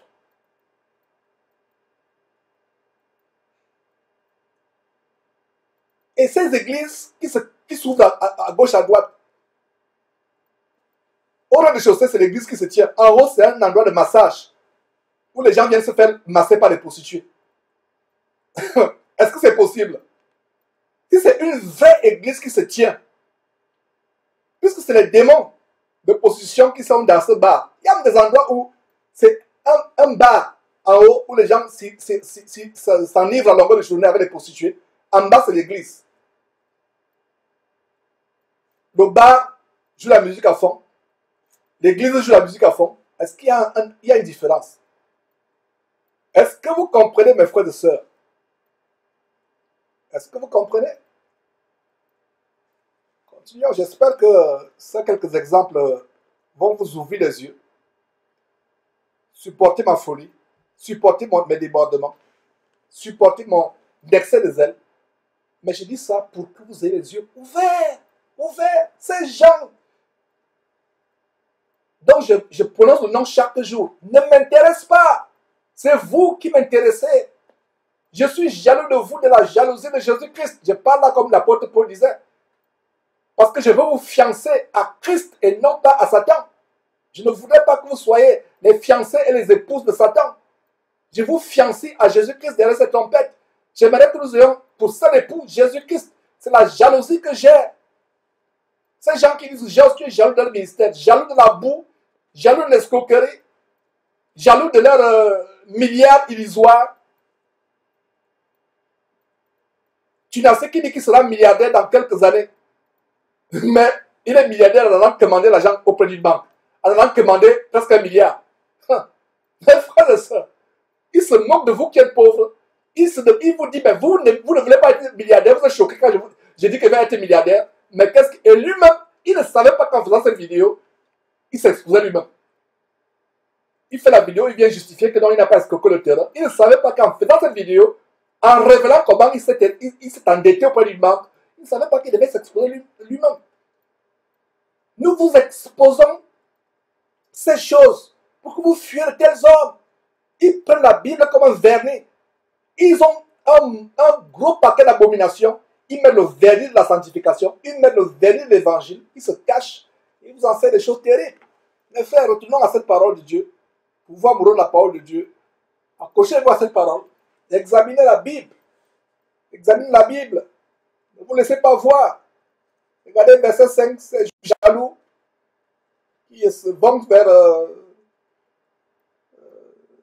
qui vont à la maison de Jason pour chercher Paul et Silas, pour les amener vers le peuple. Verset 6, ne les ayant pas trouvés, ils traînèrent Jason et quelques frères devant les magistrats de la ville en criant, ces gens qui ont bouleversé le monde. Voilà ce qui nous amène à ouvrir cette parenthèse. Avec la technologie aujourd'hui, Internet, WhatsApp, Facebook, YouTube, Instagram, nous n'arrivons pas à bouleverser le monde. Les temples, les chapelles, les églises églises entre guillemets, les bâtiments qui se construisent à gauche, à droite, on ne bouleverse pas le monde. Le mal ne fait que s'empirer. L'homosexualité se généralise et se banalise. Voilà les gens, des simples hommes, sans ce qu'on a aujourd'hui, qui bouleversent le monde. Et vous dites que vous êtes chrétien. Un chrétien va bouleverser le monde. Bouleverser le monde. Ça commence dans ta famille, dans ton entreprise. Les gens voient comment tu vis, tu ne t'associes pas à ce qui est mauvais. Tu bouleverses le monde. Verset 7. Ils agissent tous contre les édits de César. Voilà. Le mensonge. Montrez-moi un verset où il est dit que Paul et les autres se sont rebellés contre César. En disant que ne suivez pas César, il y a un nouveau roi, Jésus. Ce n'est pas le même Paul qui dit en Romains plus tard, écrivant en Romains, que soumettez vos autorités. Regardez comment les gens mentent. Et Satan remplit leur cœur de jalousie, de colère, de meurtre, au point où ils mentent. Verset 8. Par ces paroles, ils émurent la foule et les magistrats. Verset 9, qui ne laissèrent aller Jason et les autres qu'après avoir obtenu d'eux une caution. Voilà comment Jason et les autres frères sont obligés de payer une caution pour avoir la liberté. Verset 10, aussitôt les frères firent partie de nuit Paul et Silas pour Bérée. Les frères protègent Paul et Silas parce que Paul et Silas étaient tellement importants pour le ministère. Lorsqu'ils furent partis, lorsqu'ils furent arrivés, ils entraient dans la synagogue, toujours dans la synagogue des Juifs. Qu'est-ce qui se passe? Ils arrivent à Thessalonique. C'est dans la synagogue des Juifs qu'ils entrent. Et ces Juifs, voyant que beaucoup de personnes, certains Juifs non convertis, voient que de plus en plus de Juifs se convertissent, attaquent Paul et Silas. Paul quitte Thessalonique, ils arrivent à Bérée. Et quand ils arrivent à Bérée, quel est le premier réflexe? Ils entrent encore dans la synagogue. ils auront pu se dire, mais vraiment, nous sommes persécutés, nous sommes exposés, c'est un risque de continuer à entrer dans la synagogue pour prêcher. C'est un risque. Alors, faisons attention. N'y entrons pas. Mais qu'est-ce qu'ils font? Ils entrent dans la synagogue des Juifs. Et nous voyons comment, verset 11, ces Juifs avaient des sentiments plus nobles que ceux de Thessalonique. Ils reçurent la parole avec beaucoup d'empressement et ils examinaient chaque jour les Écritures pour voir si ce qu'on a renseigné est exact. Voilà le verset que j'aime vous citer. Encore et encore et encore, j'imagine comment certains d'entre vous récitent même déjà ce verset par cœur à force de me l'entendre citer. Voilà le verset. Donc Paul, étant chez les Thessaloniques, remarque comment ces Thessaloniciens se sont convertis de manière radicale en abandonnant les idoles. Ce n'est pas dit dans ce chapitre 17 de Actes, mais plus tard, Paul le dit quand il écrit aux Thessaloniciens. Il dit en écrivant aux Thessaloniciens comment il a été impressionné par eux, comment ils se détournaient de leurs idoles pour se convertir à Dieu. Voilà ce qui a impressionné Paul auprès des Thessaloniciens. Mais quand Paul arrive à Bérée, il remarque que les Juifs de Bérée sont encore plus que les Thessaloniciens. Non seulement eux aussi ils ont abandonné les doctrines des démons, les choses vaines du monde, mais ils avaient quelque chose que les Thessaloniciens n'avaient pas. Ils examinaient chaque jour la parole de Dieu. Les Thessaloniciens avaient beau se détourner de manière radicale de leur vie passée, des idoles pour se convertir à Christ, mais ils n'avaient pas une qualité que les Juifs de Bérée avaient. Cette qualité, c'était quoi? Ne pas être des bénis, oui, oui. Ne pas gober, ne pas accepter aveuglement ce qu'on vous enseigne. Un, ils reçoivent la parole de Dieu avec beaucoup d'empressement. C'est quand on dénonce que vous voyez beaucoup de personnes connectées. Mais quand c'est la parole de Dieu, il n'y a pas cet empressement. Mais vous qui êtes connectés actuellement, vous êtes bénis de Dieu. Vous êtes comme les Juifs de Bérée. Donc, un, ils reçoivent la parole avec beaucoup d'empressement, Et deux, ils examinent chaque jour les Écritures pour voir que cette parole qu'ils recevaient, qu'on leur disait, était exacte. Continuons à partager ces grandes choses. Et voilà un grand exemple de ces merveilleux chrétiens. Les Juifs de Thessalonique d'abord avaient quelque chose de merveilleux. Ils aimaient Dieu, ils sont détournés de leurs idoles, comme on découvre plus tard quand Paul leur écrit dans les épîtres aux Thessaloniques. Mais Paul se rend vers d'autres Juifs. Il constate comment ces Juifs ont quelque chose encore de beaucoup plus grand. Et c'est ce que nous avons vu. Et relisons encore le verset 11, mes frères et sœurs. Ces Juifs avaient des sentiments plus nobles que ceux de Thessalonique. Ils reçurent la parole avec beaucoup d'empressement. Ils examinaient chaque semaine, non, chaque mois, non, mais chaque jour, les Écritures pour voir si ce qu'on a enseigné est exact. Ne vous limitez pas seulement à Jésus-Christ TV pour lire votre Bible à l'émission de samedi pour lire votre Bible. Vous devez examiner, vous venez samedi pour qu'on partage ces perles bibliques. Mais chaque jour, suivez notre enseignement de Jésus-Christ TV avec votre Bible ouverte. Vérifiez que votre frère Georges a dit la vérité. Il y a quelques emails que je reçois de temps en temps des frères qui me disent Georges, il y a quelque chose que je n'ai pas compris. Est-ce que tu as fait une erreur? Et d'autres m'apportent des observations. Et ces observations sont fondées. Et voilà comment nous partageons la parole de Dieu ensemble. Personne parmi nous n'a le monopole de la parole. Le monopole, je vais dire le monopole de la vérité. Alors, verset 12, plusieurs d'entre eux crurent, ainsi que beaucoup de femmes grecques de distinction. C'est la même chose avec les Thessaloniciens. Beaucoup ont cru, les Grecs ont cru, et précisément des femmes de qualité ou de distinction. Il y avait aussi beaucoup d'hommes. Ce qui se passe, la persécution qui se passe au chapitre, au verset plus haut, à quelques versets plus haut, c'est la même persécution qui va continuer, verset 13. Mais quand les Juifs de Thessalonique surent que Paul annonçait aussi à Bérée la parole de Dieu, ils veulent y ajouter la foule. C'est la même chose qu'on a vu. Paul quitte une ville pour aller à une autre ville. Ils suivent Paul dans cette ville. Ils agitent la foule. Regarde la hâte avec laquelle le diable s'oppose à la parole de Dieu, à la vérité de la parole de Dieu. Verset 14. Alors les frères firent aussitôt partie Paul du côté de la mer. Silas et Timothée restèrent à Bérée. Donc il y avait tellement du travail à faire à Bérée. Fortifier les frères, continuer à enseigner le bon évangile du Seigneur Jésus-Christ. Alors les frères trouvent bon qu'il faut faire partir Paul du côté de la mer et laisser Silas et Timothée. Verset 15. Ceux qui accompagnaient Paul le conduisirent jusqu'à Athènes.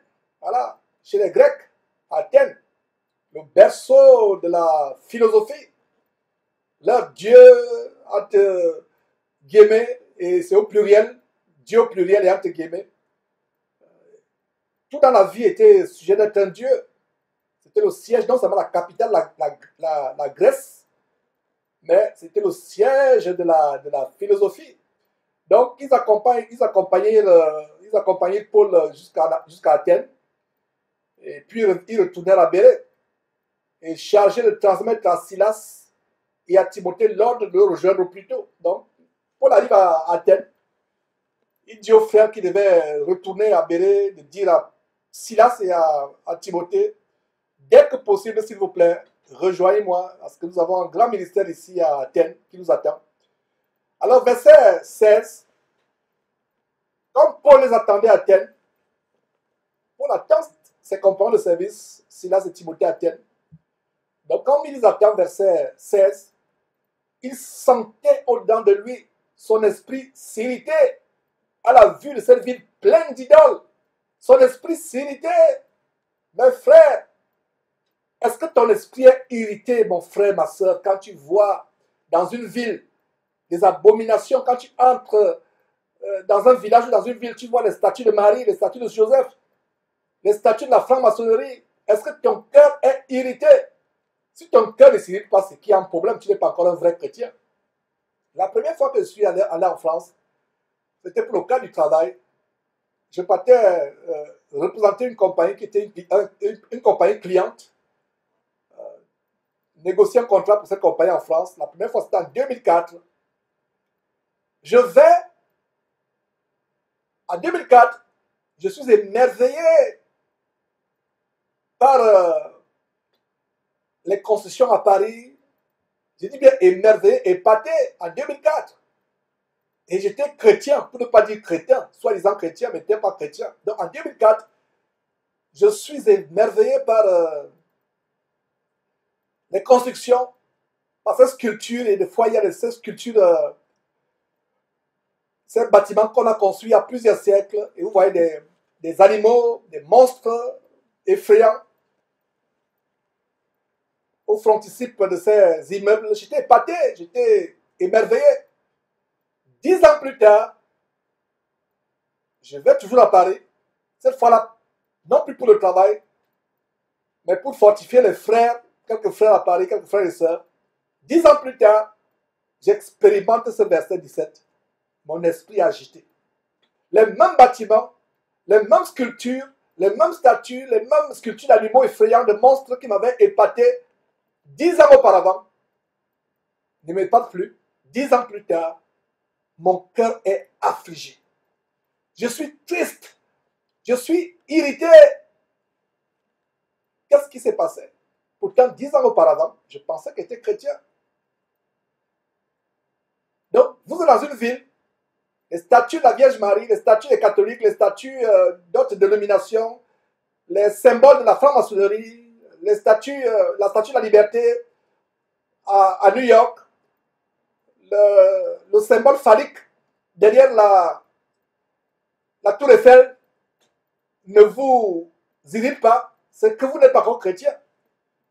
Les chrétiens qui visitent des villes, chrétiens ou chrétiennes qui visitent des villes vont se filmer à côté de de ces statues, il y a un problème.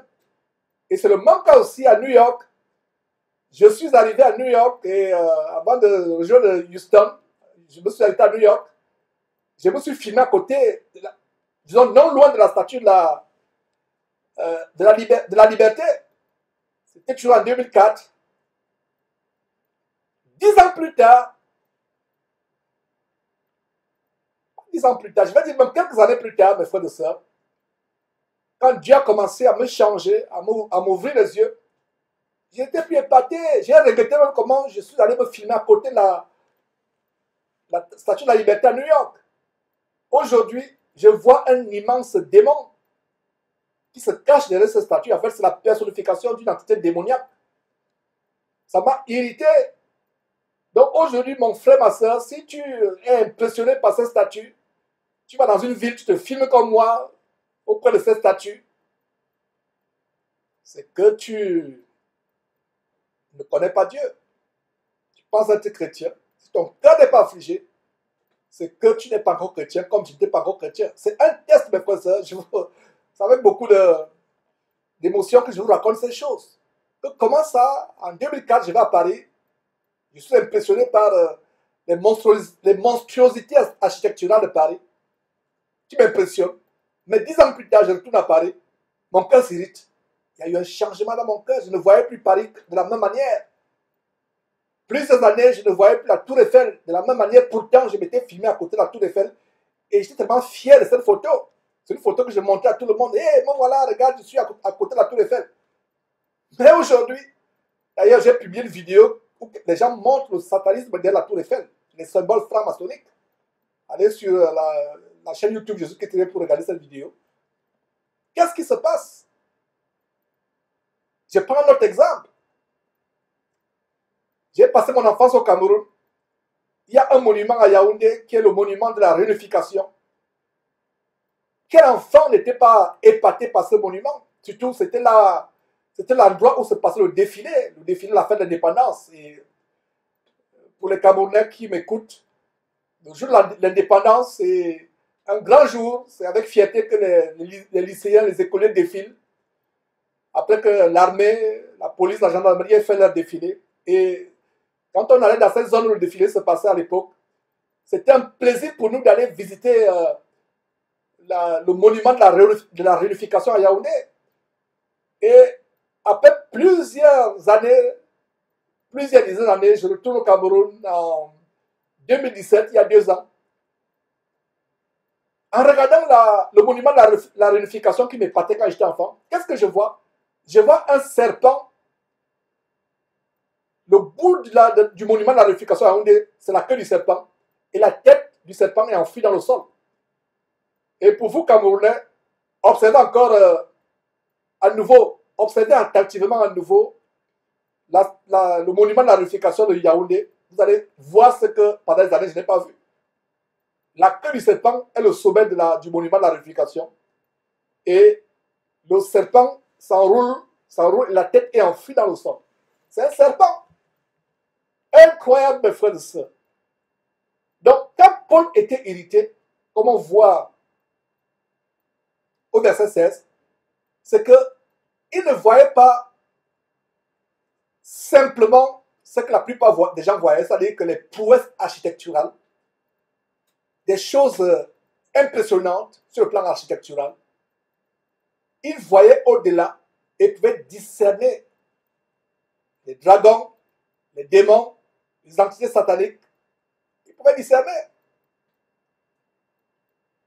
Dieu nous interdit d'ailleurs de faire des représentations quelconques des choses qui sont dans le ciel. Vous voyez, les gens représentent Marie, les anges, ils font les statues de Joseph, Marie, Jésus, ils font les statues des anges. Exode, qui sera, plaise à Dieu, l'objet d'une étude à venir, après, si c'est la volonté de Dieu, après Acte, on pourra engager avec Exode. Au chapitre 20 d'Exode, verset 4, Dieu interdit de faire des représentations quelconques des choses qui sont soit dans le ciel, soit sur la terre, ou plus bas que la terre, comme les gens qui font des statues des créatures marines, telles que les sirènes, etc.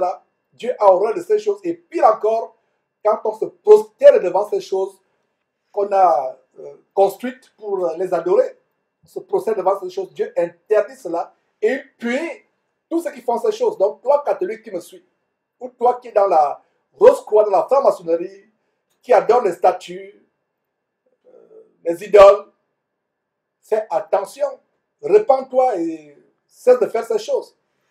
Donc, c'est une parenthèse que j'ai ouverte, mes frères et sœurs. Donc, regardez comment Paul, à Athènes, est irrité. Irrité. Ce n'est pas tout le monde qui pouvait être irrité, mais Paul avait le discernement. Il ne voyait plus ces statues de la même chose, de la même manière que les autres voyaient. Il les voyait avec d'autres yeux. La Bible ne dit-elle pas que l'homme animal, c'est-à-dire l'homme naturel, l'homme animal, c'est pas Georges qui dit, parce que quand Georges dit l'homme animal, vous dites Georges insulte. Non, c'est la Bible qui dit, Paul écrivant aux Corinthiens, dit l'homme animal ne comprend pas les choses de l'Esprit de Dieu, car c'est une folie pour lui. Mais l'homme spirituel juge, il discerne, il comprend. Paul pouvait comprendre, Paul pouvait discerner. Effectivement, les choses qui se passaient, effectivement, comme Cyril Lorion dit sur YouTube, je peux effectivement confirmer, Paris est une ville hautement mystique, musée du Louvre, Tour Eiffel, statue représentant des anges femmes, etc., etc. Et voilà, effectivement, vous allez plutôt, en allant dans les musées, on était impressionné par ces choses, on était impressionné, mais aujourd'hui, n'étant plus les hommes animaux, ayant le discernement, nous pouvons voir, mes frères et sœurs, ce qu'il y a derrière, ce qui se cache derrière. L'homme animal ne peut pas voir ces choses parce qu'il n'a pas de discernement. Mais l'homme spirituel, quand il voit ces choses, son esprit est irrité. Donc c'est un test aujourd'hui. Tu vas dans une ville, il y a des statues, tu passes devant un bâtiment où il y a des formes bizarres, étranges, des représentations d'oiseaux, d'animaux, des êtres célestes ou peu importe quoi que ce soit. Si ton cœur n'est pas irrité, c'est la preuve que tu n'es pas un chrétien. C'est la preuve. Si tu es un vrai chrétien, ton cœur sera irrité comme l'apôtre Paul. Comme l'apôtre Paul. Alors,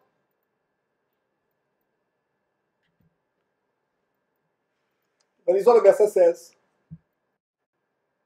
Comme Paul les attendait à Athènes, il sentait au-dedans de lui son esprit s'irriter à la vue de cette ville pleine d'idoles.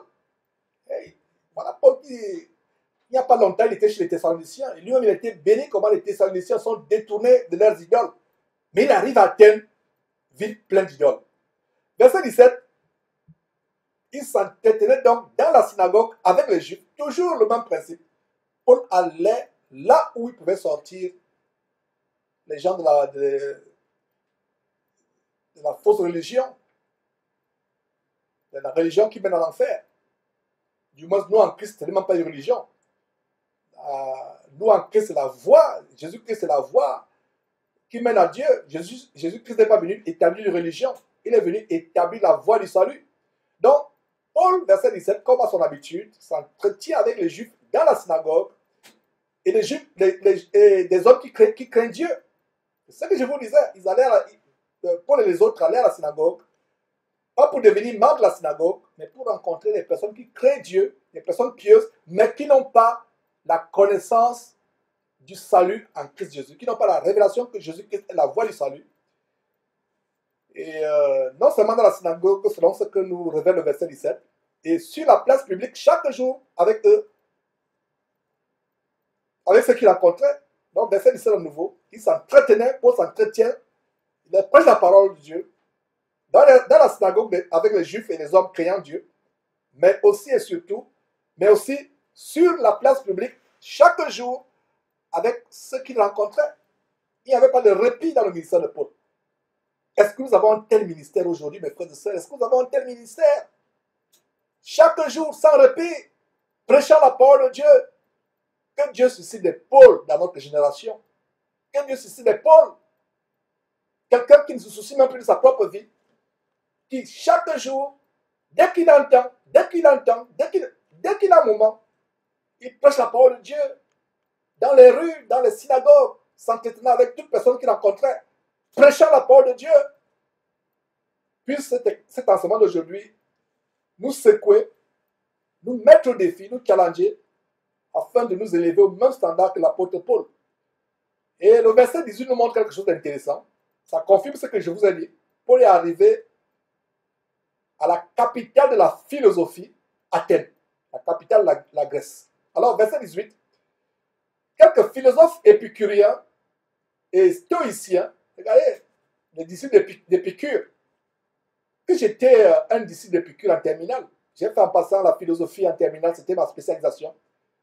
Et j'étais tellement impressionné par les écrits d'Épicure, et je me voyais moi-même un épicurien. Mais aujourd'hui, regardant en arrière, je m'intéressais au vent, je m'intéressais au néant. Mes frères et sœurs, donc voilà quelques philosophes épicuriens et stoïciens, des gens qui pensaient qu'il fallait, pour se lever à la statue d'être Dieu, il fallait mortifier le corps. Ils pouvaient dormir sur une planche ayant des pointes acérées. Ils pouvaient se brûler vifs. Des gens qui avaient tellement maîtrisé leur corps pour supporter la douleur. Parce que pour eux, plus vous supportiez la douleur, plus vous vous éleviez au stade de devenir un Dieu. Donc voilà ce que signifie stoïcien. Et il y a même une expression en français, on dit quelqu'un, il est stoïque devant une situation, c'est-à-dire qu'une situation arrive, il est imperturbable. Donc c'était la philosophie des stoïciens. Les épicuriens, les stoïciens, se mirent à parler avec lui, avec Paul.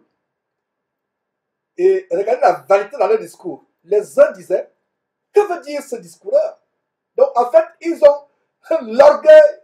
Ils disent, mais que veut dire ce discours-là? D'où sort-il? Qui est-il? Vous voyez la vanité, l'orgueil, ils avaient une très haute opinion d'eux-mêmes. D'autres, l'entendant annoncer Jésus et la résurrection, disaient, il semble qu'il annonce des divinités étrangères.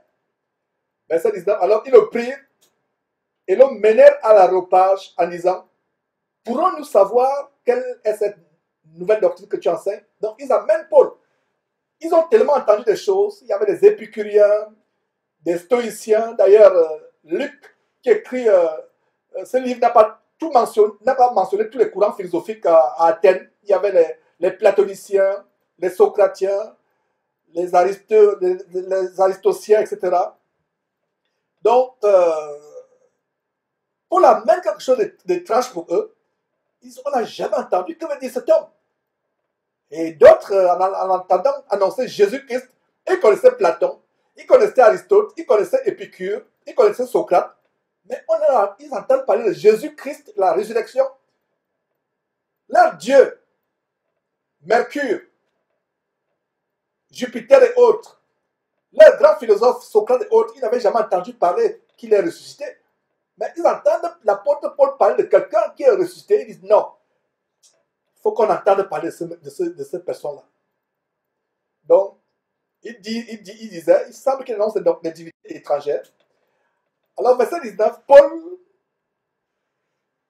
alors, ils le prirent, ils prirent Paul, ils le prirent, et le menèrent à l'aréopage en disant, pourrions-nous savoir quelle est cette nouvelle doctrine que tu enseignes? Et l'aréopage, aujourd'hui, c'est quoi? L'aréopage, c'est les réseaux sociaux. Facebook étant la plus grande illustration. Il n'y a rien de nouveau sous le soleil. L'aréopage aujourd'hui, c'est Facebook. Ou bien WhatsApp, surtout Facebook. Donc pour nous, Facebook, c'est l'aréopage de la fin des temps. L'aréopage. Les gens vont pour entendre les nouvelles. Qu'est-ce qui se passe encore? Qu'est-ce qu'on a dit? Les gens font la chasse aux informations sur YouTube. Des choses agréables. D'autres vont pour des blagues. D'autres vont pour des choses étranges. Voilà l'aréopage. Autant le Paul, c'était physique. À notre génération aujourd'hui, c'est même encore plus grave. C'est virtuel. C'est-à-dire que quelque chose qui se passe au Japon, à la seconde même ici à Houston, tu es au courant. Tu es en France, à Paris, quelque chose qui se passe à Libreville au Gabon, sur le champ, tu es au courant. Et les gens passent le temps 24 heures sur 24 heures sur l'aréopage des temps modernes qui est Facebook ou YouTube pour entendre les nouvelles, surtout Facebook. C'est pour ça que vous, chrétiens, véritables chrétiens, utilisez Facebook avec beaucoup d'attention. Facebook est un moyen où nous répandons l'évangile sur l'aropage, mais Facebook, c'est aussi le moyen par lequel beaucoup se pervertissent, beaucoup se souillent les yeux et l'intelligence et se retrouveront en enfer sans le savoir. Donc, utilisons Facebook avec beaucoup de sagesse, beaucoup de prudence. Et si vous n'êtes même pas fermé dans la foi, fermez votre compte Facebook. Et si votre compte Facebook n'est pas le moyen par lequel vous recevez, par exemple, les informations de Jésus-Christ TV, les émissions, si vous avez d'autres sources où vous pouvez recevoir ces informations, fermez votre chaîne Facebook. Donc, beaucoup passent le temps sur Facebook, surtout des personnes oisives, et de plus en plus, et comme quelqu'un a mis une blague un jour, si, par exemple, dans un quartier, une marmite se brûle, la fumée, on voit une fumée qui se dégage d'une cuisine. La fumée qui se dégage d'une cuisine parce que la marmite est en train de prendre feu. La première réaction, cherchez si la femme de cette maison n'est pas sur Facebook. Il y a beaucoup de vérité dans cela. C'est là où on passe plus de temps. Il y a eu des cas où l'enfant se noie dans la baignoire, meurt parce que la maman est sur Facebook. Ouais, quand les gens sont sur Facebook, sur Internet, la vie s'arrête. Utilisons les réseaux sociaux, surtout Facebook, avec beaucoup de sagesse, avec beaucoup de prudence. Et donc voilà, il n'y a rien de nouveau sur le soleil. Au temps de Paul, c'était l'aropage. À notre époque aujourd'hui, il y a un aropage encore beaucoup plus grand, Internet, les réseaux sociaux, Facebook étant la plus grande illustration. Alors ils amènent Paul à l'aropage. Voilà, ils veulent entendre ce que Paul est en train de dire. Verset 20. Verset 19, relisons encore le verset 19. Pourrions-nous savoir quelle est cette nouvelle doctrine que tu enseignes? Verset 20, car tu nous fais entendre des choses étranges. Nous voulions savoir ce que cela peut être. Et il y a des termes, verset 21, qui nous montrent exactement ce que nous sommes aujourd'hui, ce que les Athéniens étaient, avec l'aropage. Verset 21, or, tous les Athéniens et les étrangers demeurant à Athènes ne passaient leur temps qu'à dire ou à écouter des nouvelles. C'est la même chose aujourd'hui, dans notre génération, avec Internet. Les gens passent leur journée, leur temps, qu'à dire et à écouter les nouvelles. Il y a des gens qui sont même possédés par la télévision, ils ne peuvent pas passer une journée sans écouter les nouvelles à la télévision. Il ne peut pas passer une journée sans aller sur YouTube, sur Facebook, voir ce qu'on a encore dit, chercher des blagues. D'autres même vont pour la pornographie, des choses terribles.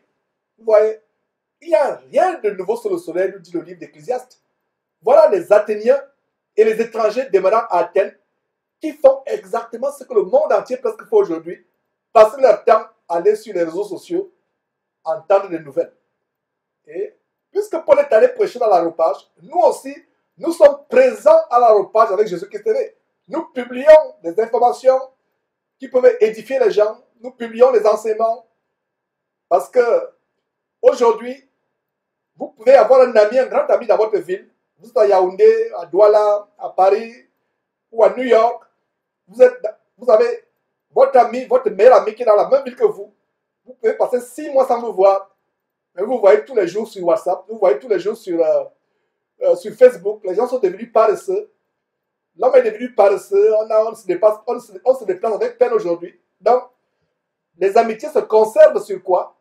Sur Facebook, sur YouTube, sur WhatsApp, surtout YouTube et WhatsApp, surtout Facebook et WhatsApp. Vous pouvez être avec votre meilleur ami dans une même ville, 6 mois, 1 an, vous ne vous êtes pas vu, mais vous voyez tous les jours sur Facebook. Et voilà la tradition au temps des Athéniens qui se répète aujourd'hui, mes frères et sœurs. Alors, verset 21 à nouveau. Or, tous les Athéniens et les étrangers demeurant à Athènes ne passaient leur temps qu'à dire ou à écouter les nouvelles. Voilà, ils avaient la démangeaison d'entendre des choses agréables. Alors, Paul se met debout. Paul debout au milieu de l'aropage dit, « Hommes Athéniens, je vous trouve à tous égards extrêmement religieux. » Il commence à dire, à leur faire des éloges vous êtes vraiment des personnes religieuses, verset 23, regardez la sagesse avec laquelle Paul introduit son discours. Car en parcourant votre ville, et en considérant les objets de votre dévotion, regardez les objets de culte, les objets religieux qu'ils avaient, donc en considérant les objets de votre dévotion, j'ai même découvert un autel avec cette inscription à un Dieu inconnu. Ce que vous révérez sans le connaître, c'est ce que je vous annonce. Donc, chaque autel avait un Dieu, le Dieu tel, le Dieu de la pluie, le Dieu de ceci, le Dieu de la récolte, le Dieu de la naissance, le Dieu de ceci, le Dieu de cela. Tout aspect de la vie grecque avait un Dieu. Mais il y avait aussi un autel, un Dieu inconnu, que personne à Athènes ne connaissait. Donc Paul leur dit, là où il y a un vide, cet autel vous avez mis un Dieu inconnu, et il y avait des gens qui vénéraient ce Dieu. Ils vénéraient ce Dieu. C'est comme les athées aujourd'hui. Les athées croient que Dieu n'existe pas. Ils pensent qu'ils ne croient pas en Dieu. Ceux qui sont athées, ils se mentent à eux-mêmes. Parce qu'un athée croit à un Dieu. Quel est le nom de ce Dieu? Avec petit d, le nom du Dieu auquel les athées ne croient pas, ce Dieu s'appelle Dieu n'existe pas. Donc les athées croient à un Dieu, à un démon qui s'appelle Dieu n'existe pas. Voilà en quoi les athées croient. Très grande révélation, n'est-ce pas? Donc ces gens qui disent que je suis athée, il n'est pas athée, il croit à un démon. Ce démon a pour nom Dieu n'existe pas. Ce démon, le rôle de ce démon, c'est d'amener les gens à croire que Dieu n'existe pas. Donc ce démon s'appelle Dieu n'existe pas. Bon, le Dieu que les athées adorent sans s'en rendre compte. Et c'est le même cas que Paul, c'est la même chose que Paul dit aux Athéniens, que vous adorez un Dieu sans le connaître, parce qu'il y avait un autel. Tous les autels avaient le nom d'un Dieu, mais il y avait un autel dont l'inscription était à un Dieu inconnu. Comme le Dieu inconnu des athées, qui s'appelle, c'est un démon qui s'appelle Dieu n'existe pas. Voilà le Dieu des athées. Donc, Paul dit, ce Dieu que vous vénérez sans le connaître, c'est lui que je vais vous annoncer. Alors, Paul commence à parler. Il dit ceci au verset 24. Le Dieu qui a fait le monde et tout ce qui s'y trouve, étant le Seigneur du ciel et de la terre, n'habite point dans les temples faits de main d'homme. Je ne sais pas quelle Bible Castano et Tunassi, Karambili lisent. Si ces gens lisaient la vraie Bible, ils devaient, s'ils croyaient vraiment en Dieu, démolir les temples qui sont construits. Et pour ceux qui n'ont pas construit les temples, ne même plus penser un jour à construire un temple. Regardez ce que Paul dit aux Athéniens à Actes chapitre 17, verset 24. Soulignez ce verset, s'il vous plaît. Le Dieu qui a fait le monde et tout ce qui se trouve, étant le Seigneur du ciel et de la terre, n'habite point, il n'est pas n'habite pas, n'habite point dans les temples faits de main d'homme. Vous comprenez donc aujourd'hui pourquoi Georges, votre frère, dit souvent habitation de démons. Parce que quand Dieu n'y est pas, le monde a horreur du vide, dit les gens de ce monde. Alors, si Dieu n'est pas quelque part, ça veut dire qu'est-ce qu'il y a? Les démons, n'est-ce pas? Dans une maison, il n'y a pas de Dieu, il n'y a pas de vie dans cette maison. Une maison, vous qui êtes marié à votre femme, à votre mari, selon que vous êtes homme-femme, vous avez des enfants. Si Dieu n'est pas dans votre famille n'est pas vide. C'est les démons. Est-ce que vous voyez comment le monde fonctionne? Il n'y a pas de vide. Soit c'est Dieu qui est avec ses anges, avec son Saint-Esprit, soit ce sont des démons. Donc, ce temple que les faux pasteurs construisent, voilà la révélation au verset 24 que Dieu n'habite point. Il n'a pas dit Dieu n'habite pas. Dieu n'habite point dans les temples faits de main d'homme. Alors, si Dieu n'habite point dans les temples faits de main d'homme, qui habite alors? Vous savez la réponse, n'est-ce pas? Ce sont les démons. Sortez, sortez, sortez, sortez de ce temple-là en écoutant ces révélations. Fuyez, fuyez, fuyez. Si votre pasteur a conçu un temple, fuyez, fuyez, fuyez. Parce que Dieu n'y est pas. Vous perdez votre temps tous les dimanches. Voilà, demain, vous allez dire, je vais au temple. Je vais au vase de l'honneur de Sanogo, plutôt au vase d'adultère, d'impudicité, vase de déshonneur de Sanogo. Je vais chez tel, je vais chez tel. Vous allez dans une habitation des démons. C'est pour ça que c'est des véritables bordels. Ils font des cirques, ils font toutes sortes de bordelleries dans leur temple. Ils couchent avec des chants, ils font des... C'est tout un désordre dans ce temple. C'est normal. La révélation, verset 24, Acte chapitre 17, verset 24. Dieu n'habite point. Dieu n'habite point dans les temples faits de main d'hommes. Et si Dieu n'habite point dans les temples faits de main d'hommes, qui y habite? Satan et ses démons. C'est pour ça que Jésus, en Apocalypse, parle, décrivant les synagogues des Juifs, dit ce sont les habitations des démons. Exactement. Quand Dieu n'y est pas, c'est les démons qui sont. Dieu n'est pas dans votre famille, c'est les démons qui sont dans votre famille. Dieu n'est pas dans un temple, c'est les démons qui sont dans ce temple. Dieu n'est pas dans une soi-disant église, ce sont les démons qui sont dans cette église. Est-ce que vous avez compris, mes frères et sœurs? Notez, notez, notez, notez, s'il vous plaît. Notez, s'il vous plaît. Notez cela. C'est des grandes révélations. C'est des grandes révélations. Alors, verset 25. Non seulement Dieu n'habite point dans la table fait de main d'homme. Verset 25. Il n'est point servi par des mains humaines comme s'il avait besoin de quoi que ce soit. Regardez, comme s'il avait besoin de quoi que ce soit. Dieu n'a pas besoin d'être servi par les mains humaines. Dieu n'a besoin de quoi que ce soit. Vous qui dites qu'il faut donner dîme, il faut donner à Dieu. Voilà le verset qui dit que Dieu n'a besoin de quoi que ce soit. Donc un passage qui vous dit, donnez, Dieu a besoin de votre argent. Regardez, quand les Tunassis font leur campagne de escroquerie, ils disent que Dieu a besoin de ceci, Dieu a besoin de cela. Dieu n'a besoin de rien. Donc, demandez pour dire que voilà, nous allons construire des temples pour satisfaire nos folies de grandeur. On va vous comprendre. Mais dites pas, Dieu a besoin de votre argent. Dieu n'a pas besoin de cela. Regardez le verset 25. Dieu n'est point servi par des mains humaines, comme s'il avait besoin de quoi que ce soit. Lui qui donne à tous la vie, la respiration et toutes choses. Verset 26. Il a fait que tous les hommes sortis d'un seul sang. Paul parle de qui ici? Paul parle d'Adam. Nous sommes tous sortis d'un seul sang. Adam. Donc, verset 26, il a fait, Dieu a fait que tous les hommes, sortis d'un seul sang, c'est-à-dire Adam, habitaient sur toute la surface de la terre, ayant déterminé la durée des temps et des bords de leur demeure. Quand vous écoutez Paul parler ici, Paul parle avec la sagesse de Dieu, mais à la manière que les philosophes peuvent comprendre. Donc, il écoutait avec attention. Cet homme, il s'exprime, il dit des choses. Donc, Paul, en fait, pour eux, c'était comme si Paul annonçait une nouvelle philosophie, mais ils ne savaient pas que Paul annonçait tout simplement la sagesse de Dieu. Incroyable, mes frères et sœurs.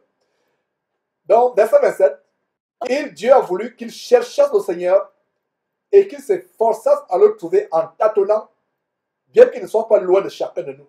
Dieu n'est pas loin de tout homme sur terre.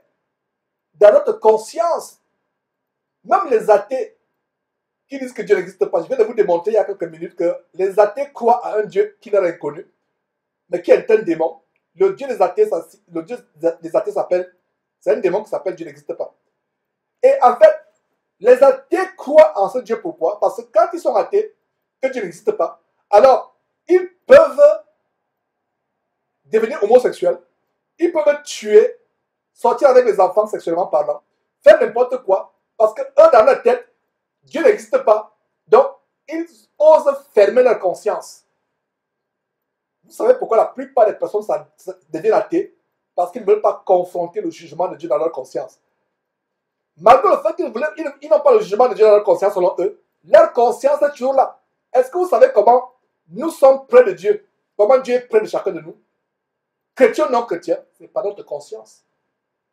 Même si vous avez une conscience morte, comme la plupart des faux pasteurs que nous dénonçons, il y a quand même un petit point de conscience qui est là, qui vous reproche. Voilà une grande révélation au verset 27, qui dit que Dieu a voulu que nous nous efforcions de le trouver en tâtonnant.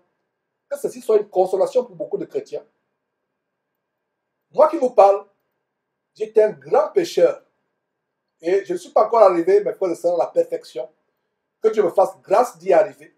Et nous fasse grâce à tous d'y arriver. Mais que cela ne soit pas un moyen pour nous de nous relâcher, de dire que vraiment personne ne peut arriver à la perfection. Dieu, quand on crie à lui, quand on l'implore, on le supplie, peut nous donner de nous parfaire jour après jour et d'arriver à cette perfection. Mais beaucoup de gens ont cherché Dieu en tâtonnant. Beaucoup se sont retrouvés dans les églises abominables, fausses églises que nous dénonçons. Et aujourd'hui, ils ont les yeux ouverts. Dieu a voulu que chacun de nous le trouve en tâtonnant. Tu tâtonnes parce que tu es aveugle.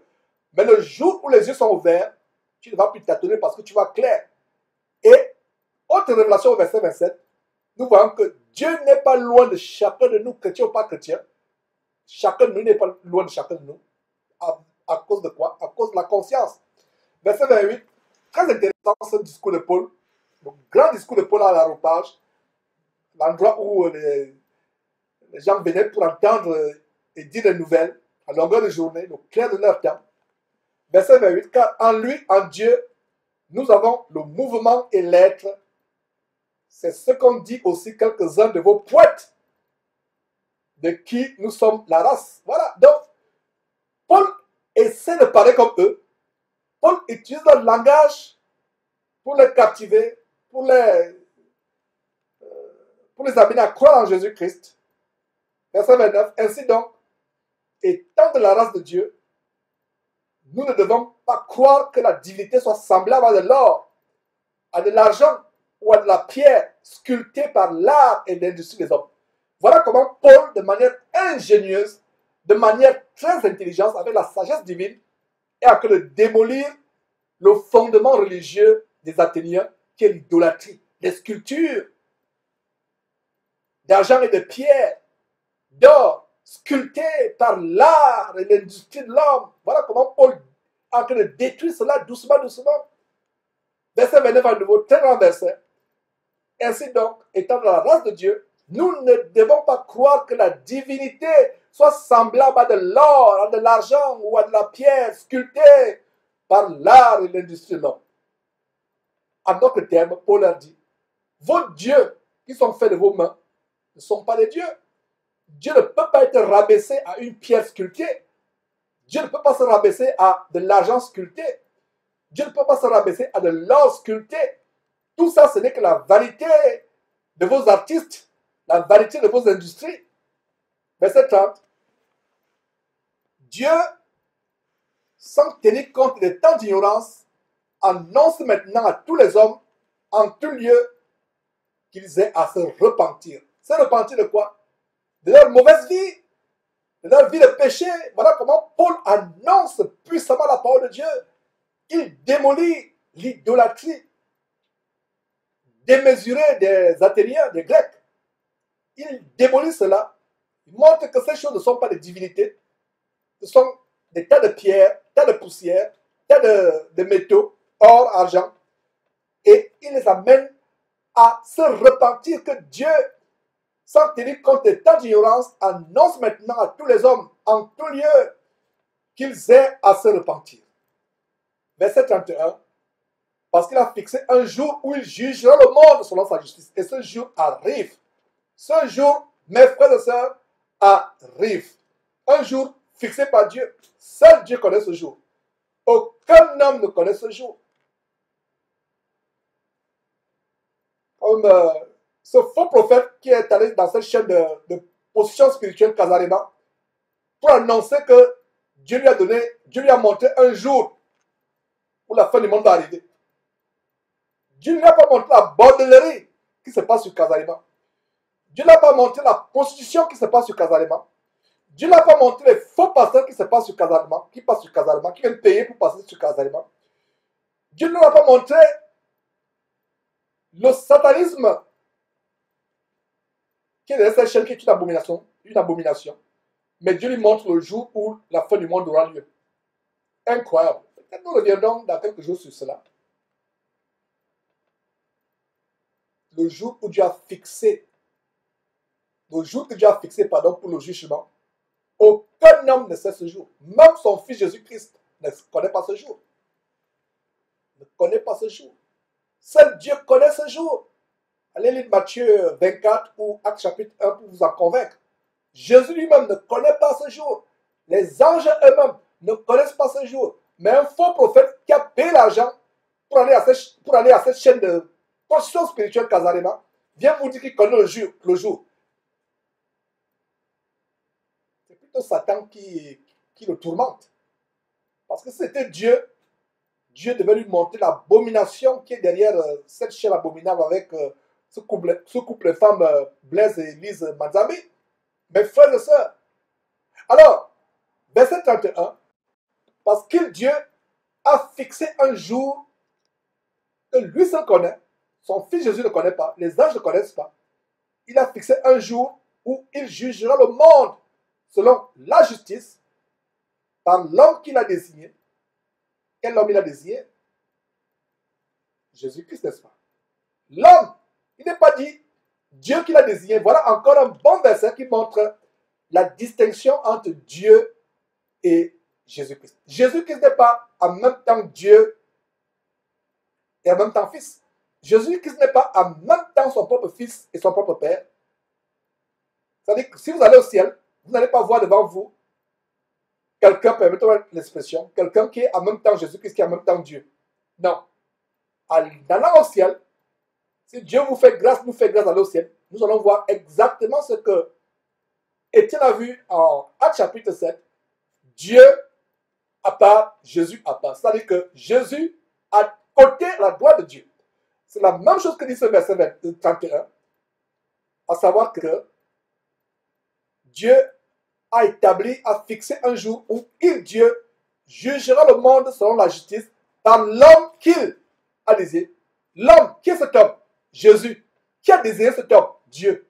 Donc voilà un très bon verset à nouveau qui montre la distinction entre Jésus et Dieu. Jésus est le Fils de Dieu, l'homme qui est venu sur terre, qui est né, qui a grandi, qui a fait son ministère, qui est mort sur la croix, que Dieu a ressuscité, que Dieu a élevé au ciel, qu'il a fait asseoir à sa droite. Voilà un très bon verset qui montre la distinction. Alors, verset 31, parce qu'il a fixé un jour où il, Dieu, jugera le monde selon la justice par l'homme, quel homme? Jésus-Christ, qu'il a désiré, qui a désiré cet homme, Jésus-Christ. C'est Dieu qui a désiré cet homme. Ce dont il a donné, c'est-à-dire que ce dont Dieu a donné à tous une preuve certaine en le ressuscitant les morts. Dieu a ressuscité qui est mort? Il a ressuscité les morts, Jésus-Christ. Jésus-Christ a ressuscité lui-même, puisque vous dites que, du moins, pas vous tous, certains d'entre vous pensent que c'est lui en même temps Dieu. Non! Jésus-Christ ne s'est pas ressuscité lui-même d'entre les morts. Qui l'a ressuscité les morts? C'est Dieu son Père qui l'a ressuscité les morts. Voilà une preuve encore. Nous avons verset 31 et c'est les choses que Paul, inspiré par le Saint-Esprit, expliquait aux Athéniens, aux Grecs, qui avaient l'intelligence moussée par la philosophie de Platon, Aristote, Épicure, Socrate et autres. Verset 32. Lorsqu'ils entendirent parler de résurrection des morts, les uns se moquèrent et les autres dirent, nous t'entendrons là-dessus une fois. Voilà, le diable n'aime pas entendre parler de la résurrection des morts. Jusqu'à présent, ces gens écoutaient attentivement Paul. Ils écoutaient. Depuis le verset 22 jusqu'au verset 31, ils attendent ils écoutent avec passion, ils savourent cette nouvelle doctrine.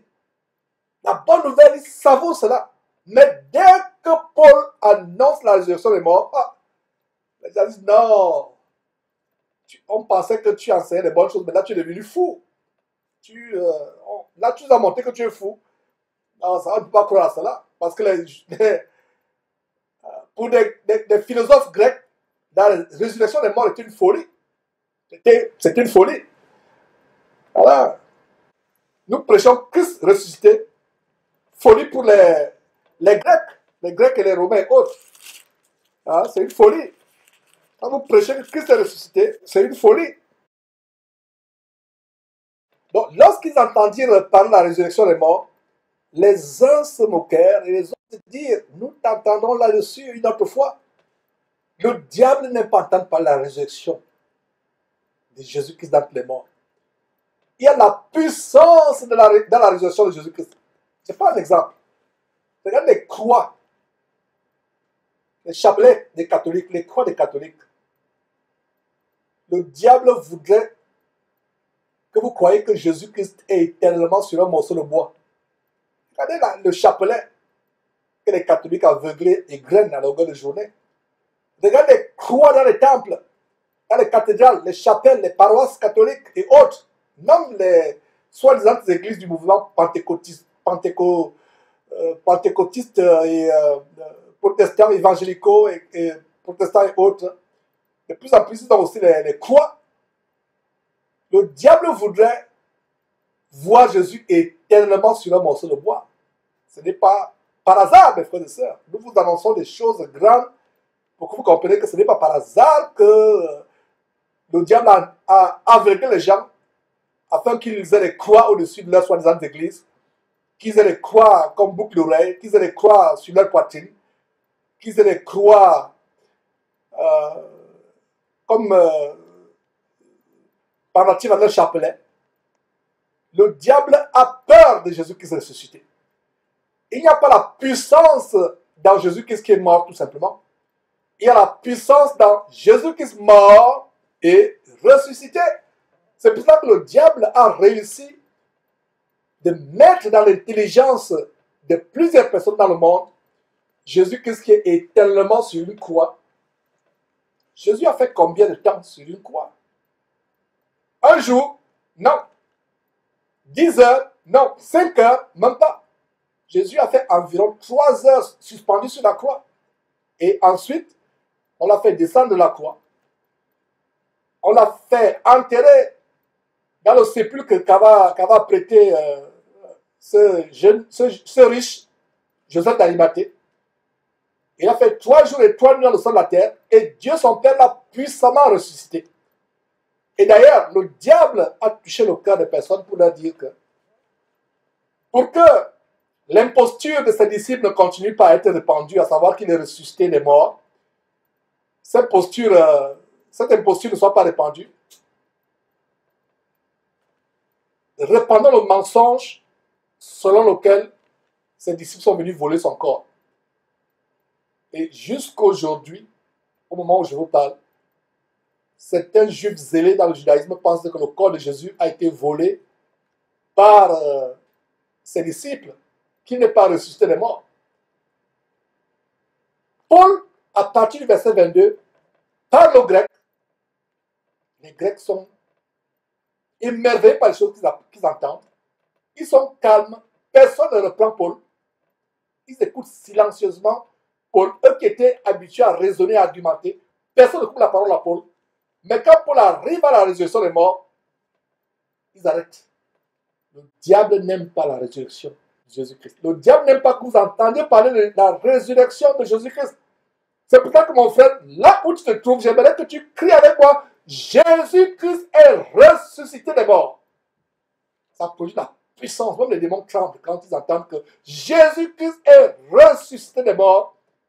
C'est la raison pour laquelle, quand un démon vient t'attaquer, tu dis, au nom de Jésus-Christ, qui est ressuscité des morts, je t'ordonne de sortir de mon corps ou de sortir de cette maison et de ne plus jamais revenir. Ou de sortir de mon enfant, de ne plus jamais revenir. Il y a la puissance dans le nom de Jésus-Christ ressuscité. Parce que beaucoup de chrétiens utilisent le nom de Jésus-Christ en pensant mentalement, en ayant dans leur image mentale le Jésus sur la croix. C'est pour ça que vous ne pouvez pas chasser un démon. Vous ne pouvez pas être exaucé dans vos prières. Parce que le démon qui vous aveugle, c'est que le Jésus auquel vous croyez n'est pas le Jésus ressuscité, assis à la droite de Dieu dans le lieu céleste. C'est pour cela qu'il veut toujours vous maintenir dans cette image. Donc vous qui avez ce Jésus sur la croix, brisez ces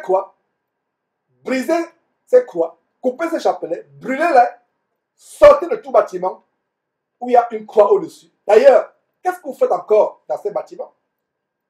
La Bible ne dit-elle pas que c'est nous le temple de Dieu? Donc sortez de toute église, entre guillemets, sortez de toute chapelle, de toute cathédrale où il y a une croix en bois. Ça, c'est une croix diabolique. Cette croix diabolique fait de cette maison, cette chapelle, cette cathédrale, cette église, soi-disant, ça fait de ces endroits des habitations de démons. Là où il y a une croix en bois, où il y a une croix ayant Jésus, Dieu n'y est pas, ce sont les démons. Donc, si vous êtes dans une église, soi-disant évangélique, où le pasteur prêche, sur lequel il y a une croix, Dieu n'y est pas. Sortez de cet endroit. Et si vous-même, vous êtes peut-être catholique ou évangélique ou protestantico, je ne sais pas quoi, vous avez encore une croix dans votre maison, vous avez des boucles avec des croix, vous avez des chapelets, peu importe les représentations des croix, vous avez été séduit par Satan. Satan a voulu que vous croyiez que Jésus est sur une croix. Jésus n'est pas sur une croix. Il est ressuscité. Il est monté au ciel par la puissance de Dieu qu'il a levé au ciel. Et Dieu l'a fait asseoir dans toute la gloire à sa droite. J'espère que vous êtes bénis par ce que je vous dis. Ce sont des grandes révélations. Regardez, regardez mes frères et sœurs. Regardez, regardez. Depuis le verset 22, Actes chapitre 17, Paul parle, les Grecs boivent ses paroles. Boivent ses paroles. Mais dès qu'ils prononcent la résurrection, ils disent non, on va t'entendre un autre jour là-dessus. Regarde la politesse. Ils ne veulent pas le brusquer. Ils remarquent que Paul a de la connaissance. Alors ils disent, les uns se moquent. Les uns se moquent. Ils disent, celui-là, on le prenait au sérieux. Il est fou. Passons à autre chose. Les autres disent, non, ok Paul, on t'a écouté. On va t'entendre une fois là. Une façon de le chasser avec politesse. Et verset 23, Paul ne pouvait que se retirer du milieu d'eux. Paul se retira. Ils n'ont pas voulu entendre ce par quoi nous sommes sauvés. Regardez ce que Paul écrit, inspiré par le Saint-Esprit en Romains chapitre 10 à partir du verset 9. Si tu confesses de ta bouche le Seigneur Jésus, et si tu crois dans ton cœur que Dieu l'a ressuscité des morts, tu seras sauvé. Le salut vient de ce que nous croyons. Nous confessons, nous acceptons, nous confessons Jésus-Christ dans notre bouche et nous croyons du fond de notre cœur que Dieu l'a ressuscité. Nous sommes sauvés. Satan voyait que ces gens étaient à quelques pas, quelques secondes seulement de la résurrection. Quand Paul a commencé à leur prêcher la résurrection de Jésus-Christ. Notez ce verset, Romains chapitre 10 à partir du verset 9. Si tu confesses de ta bouche le Seigneur Jésus-Christ et si tu crois dans ton cœur que Dieu l'a ressuscité des morts, tu seras sauvé. Donc, la croyance à la résurrection des morts est une étape pour le salut, pour la conversion en Christ Jésus. Regardez comment le diable arrive, ferme le cœur de ces gens qui écoutaient Paul. Ils disent, les uns se moquent de lui, les autres disent, ah non, on va t'entendre là-dessus. Paul a compris. Paul a compris que c'était une manière polie de le chasser. Alors, verset 33, alors ainsi, Paul se retira du milieu d'eux. Verset 34, c'est là où on finit. Quelques-uns néanmoins s'attachaient. Il y a quand même quelques-uns qui sont attachés à lui. Quelques-uns néanmoins, pas tous. Voilà. Verset 34, très bonne consolation. Et c'est comme ça, nous les chrétiens, quand nous allons avec l'évangile, nous attendons pas ce que tout le monde croit. La majorité ne va pas croire. C'est la minorité qui va croire. Et même quelques-uns seulement. 1, 2, 3, 4. Si elle même dit c'est beaucoup. Quelques-uns. Voilà. Malgré le fait que Paul a été poliment chassé, verset 34 nous donne une consolation. Quelques-uns néanmoins s'attachèrent à lui et crurent. Ils ont dit à Paul, tu avais dit, tu as terminé, quand on t'a interrompu, tu parles de résurrection. Nous voulons en savoir plus. Parle de cela. Et Paul leur a parlé de la résurrection. Et ils s'attachèrent à Paul, ils crurent. Et quelque chose de curieux, Denis l'Aréopagite, une femme nommée Damaris et d'autres avec eux, ils crurent. Regardez, Denis l'Aréopagite. Donc Denis, c'est comme aujourd'hui on dirait Mark Zuckerberg, le fondateur de Facebook. C'était un aréopagite, c'est-à-dire qu'un ténor de l'aréopage. Comment on va dire aujourd'hui? Un ténor des réseaux sociaux, un ténor d'Internet. Comme le fondateur de Facebook, Mark Zuckerberg, ou le fondateur de Twitter ou de WhatsApp, etc. Le fondateur, comme les gens du monde disent créateur, il n'y a pas de créateur en dehors de Dieu. Disons plutôt fondateur. Alors, Denis l'aréopage, lui-même cru. Donc il a laissé l'aréopage aux gens qui s'intéressent. Regardez comment, mes frères et sœurs, Dieu est merveilleux. Imaginez-vous que Mark Zuckerberg, le fondateur de Facebook, devient chrétien. Il abandonne Facebook. Il parle de Facebook. Lui qui a fondé Facebook,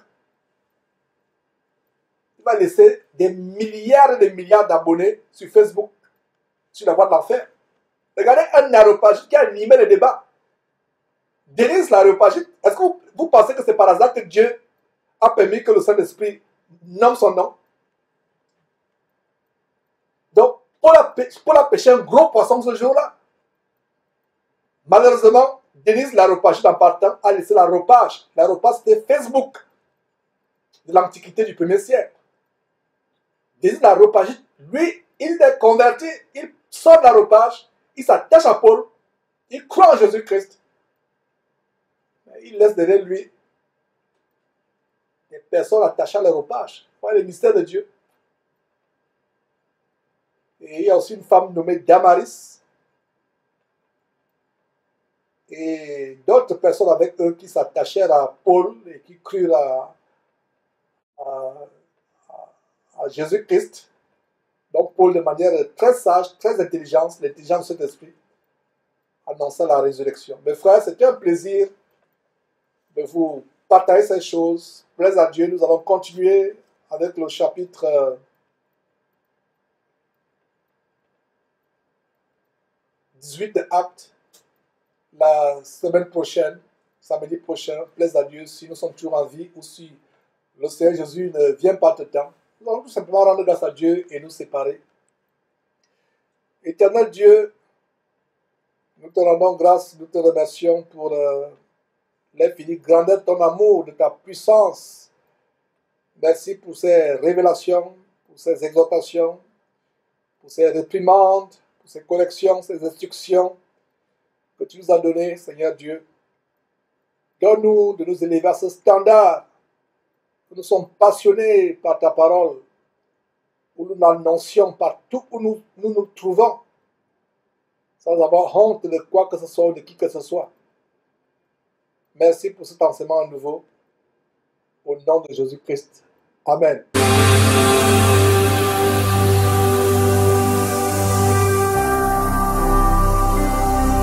Jésus-Christ TV, vous connaîtrez la vérité et la vérité vous affranchira.